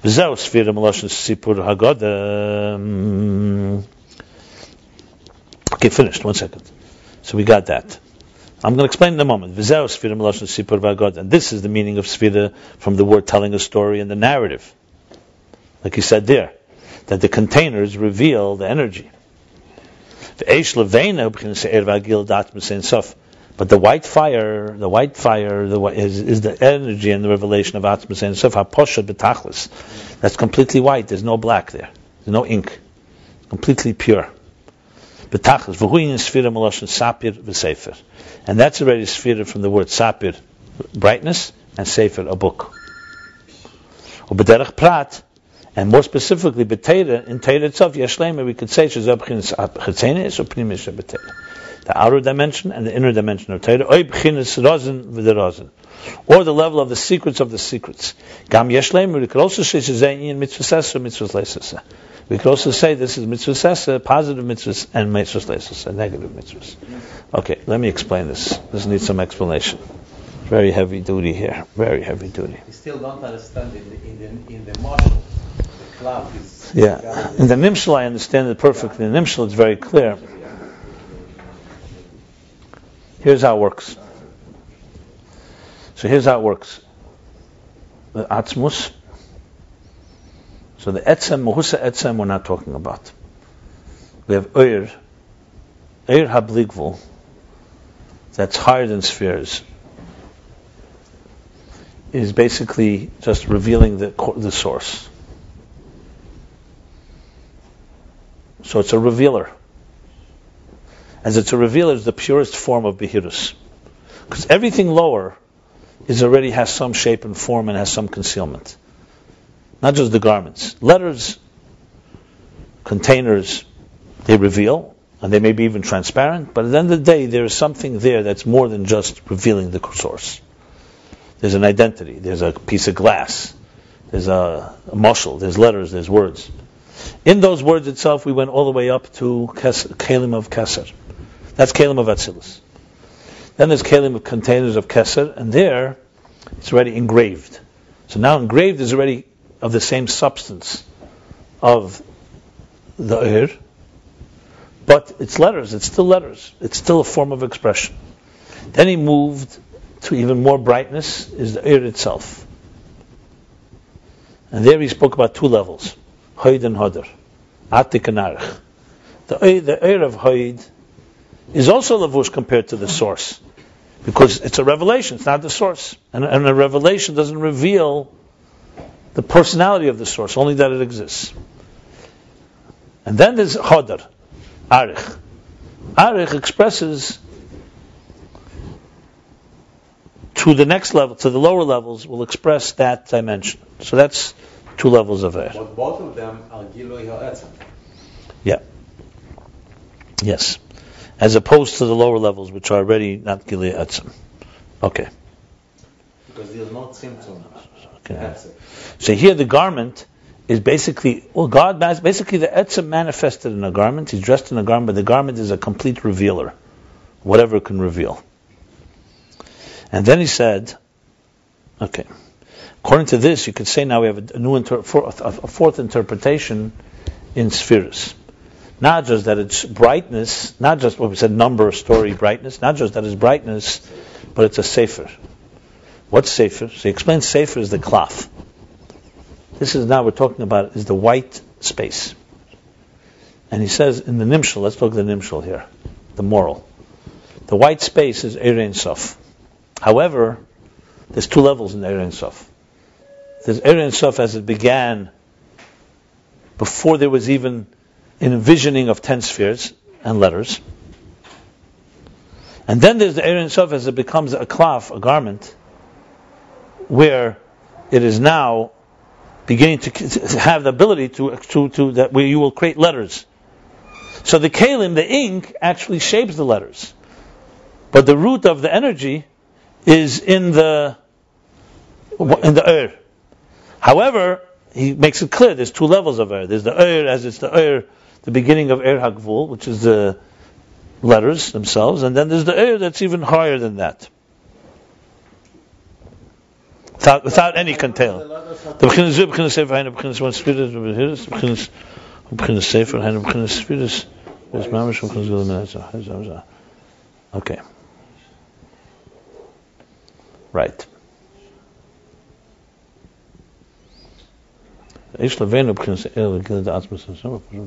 Okay, yes. So basically, it really comes down to is that the part that's a little complicated, where the end he says here, essentially there's like two levels in the cloth itself, in the garment, in the parchment itself. One is the parchment that is that sevel, that's neisa, that carries and bears letters. That's once he's already envisioned the structure of existence, lahei b'mid gvul, and then there's the real Eir habli gvul.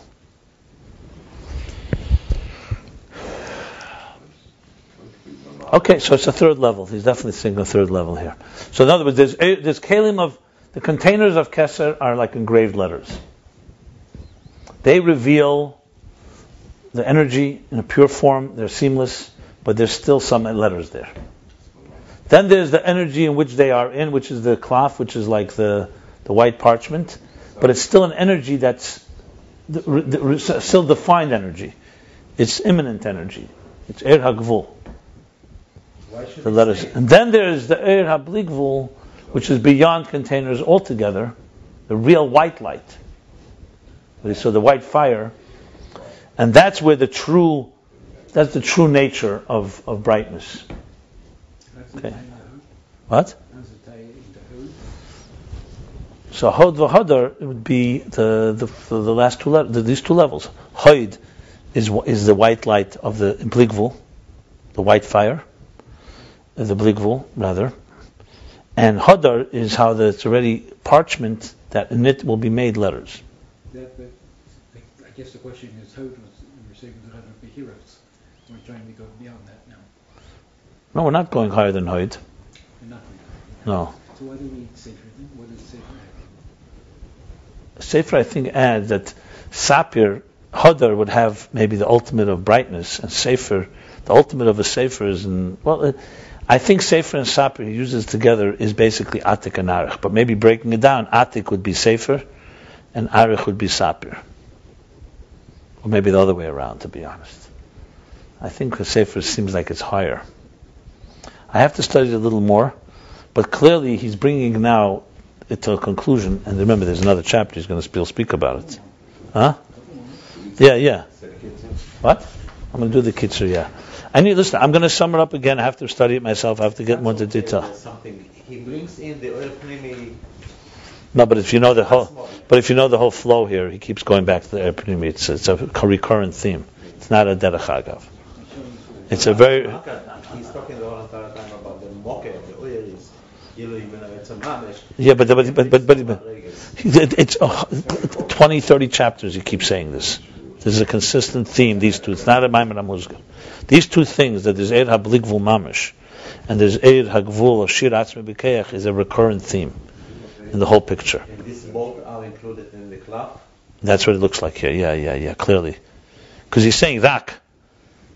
Because one is, as soon as you say it's Sevel Asius, you're already saying it has some relationship with Gvul. That's what he's saying.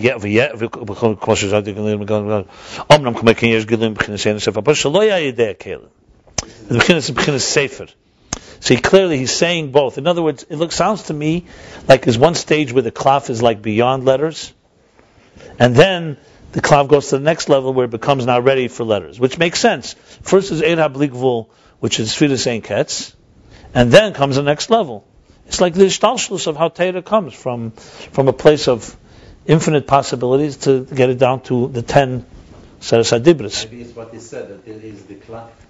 The ACS are hidden in the klaf, and then is when the klaf is megala the ACS. And it's something like that. I would like to find the source for this to see more details, because it's very dense here, and it could be very well that's because also the mashal is negated. If we don't understand the mashal well, but he's definitely saying in the mashal that there's ACs that are not being made. But you see, but that's also ACs. That's the thing. So it's almost like three levels. There's the letters that are made by the ink, the kalim. There's the letters that are there made by the klaf. And then there's a letter that is a level of klaf that's higher than level ACs. That's really what's going on. The letters higher than ACs. It sounds like what he's saying is there's no question the containers, like the ink, color the letters and give the letters, create the letters. But the letters are rooted in the parchment, and therefore there are letters in the parchment that you cannot see. Okay, and then there's a level of that doesn't even have letters. That's what he's saying here. It's really three levels that he's saying about the parchment. And that third level is also shy to the klaf? Clearly he says Sefer. It's the level of Sefer. No, this is the level of Sefer. There's only two, I think. That's right. Only because the letters. This is the labush. He's saying that the labush, the oil, is not the etzem, but it's megala the etzem.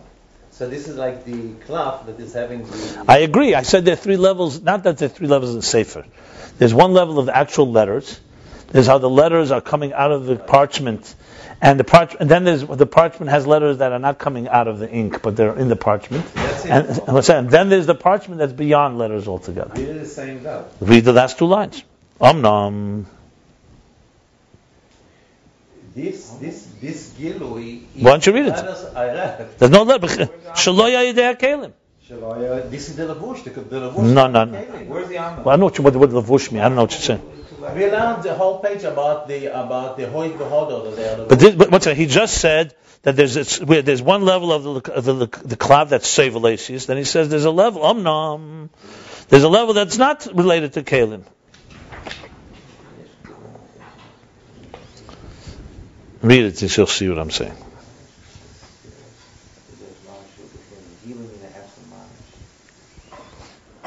That's still Gilum in He said, "Tzorich lomer sheyesh oises be'aklav, gam ma she'ein adiyoi mashrir u'megale." We're not talking about that. I'm talking about the last 5 lines. Tell it to you. So this is what he's talking to us.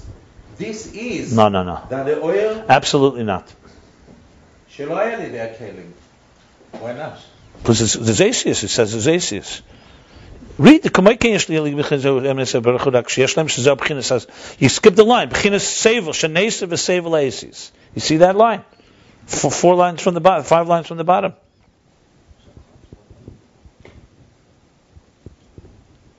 So this is that letter. He says, what is it saying? Is that the cloth is nesav v'sevel Asius. That's the level. This is But this is the cloth. But it's a cloth. Exactly. And then he says there's a higher level. There's a higher level. What's the problem with that? I don't see what the problem is exactly. That's a rak.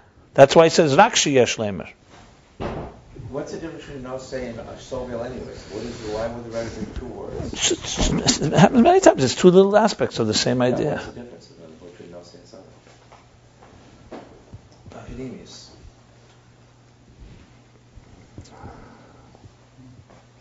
Noise is more that it carries it. Sovel means that it bears it. Bears it would imply some type of tircha. Not really. Here he means that it both the cloth carries in it, contains in it. So 2 words for the word contain. I don't know how to explain the difference. To be honest, I don't think that's relevant to this discussion. And the Rebbe is not going to go back to cloth at all. So there's letters. After this parak, I was looking ahead. There's no discussion of Sefer after this. Maybe I have to look. That's few. They know. Let me do the kitzur and we'll sum up. Kitzur. So what does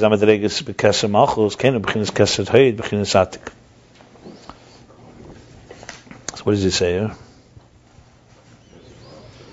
Like the 2 levels of Kesem Malchus that we learned. One, the majesty within on his own, and the way it's expressed. Same thing in Keser.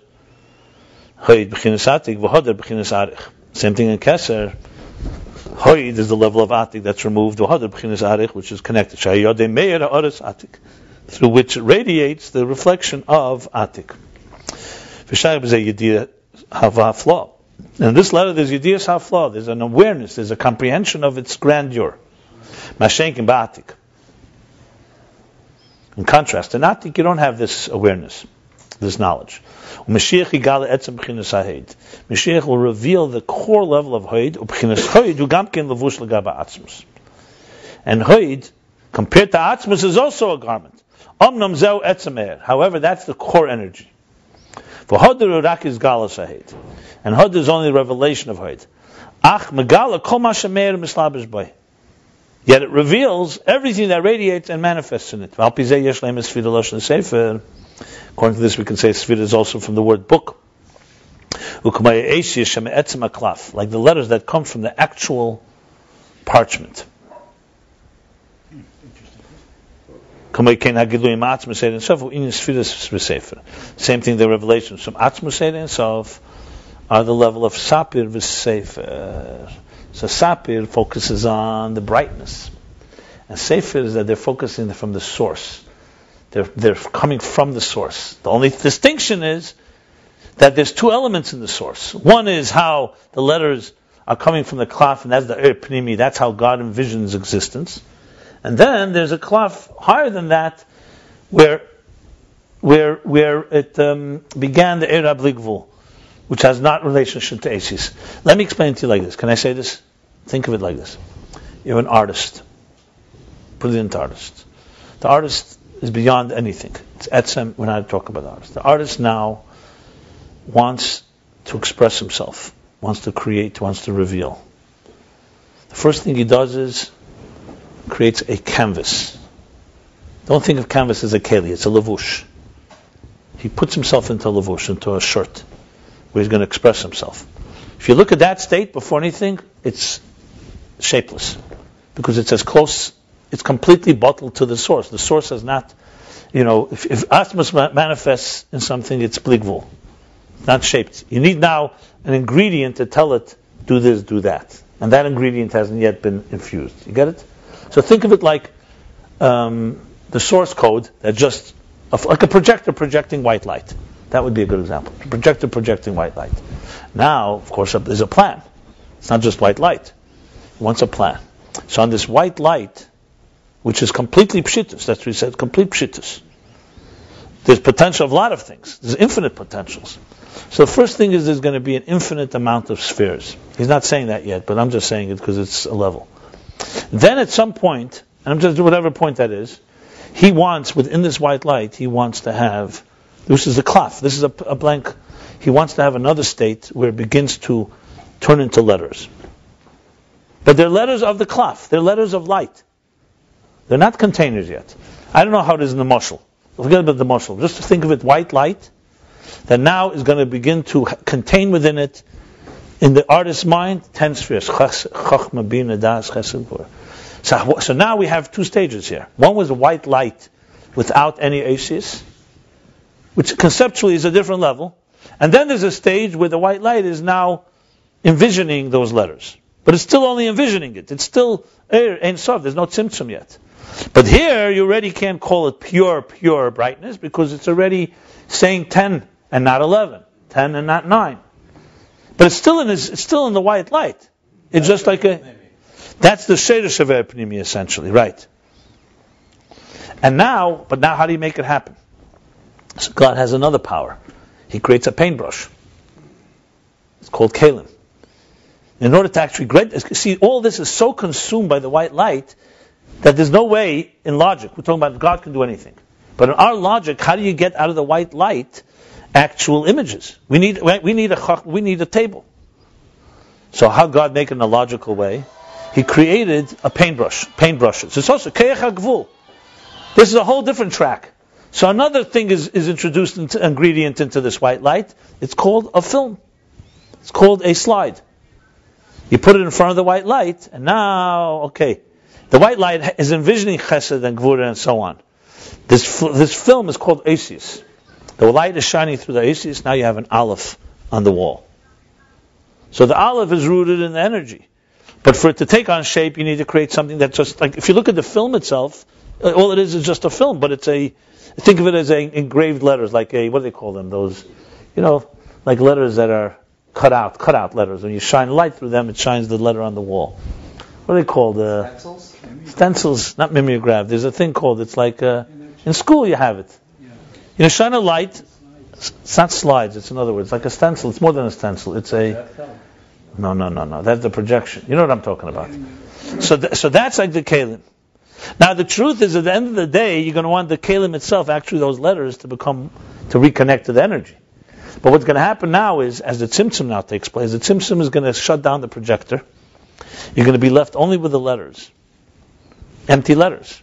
The kav is going to come back into the picture. Our rishima will be left. There'll be some residue, some impression of the letters. The kav will be now a projector that's far weaker. A very narrow projector, and the light, and it's still quite intense. And then the containers begin to take shape. And we're in a world where the projector is almost shut off, or we don't see the light. All we see are containers. You see how it works? So we work our way backwards. We still have to figure out how it's in the mashal, but this is the idea. Did you get the visualization of it? That's how it works.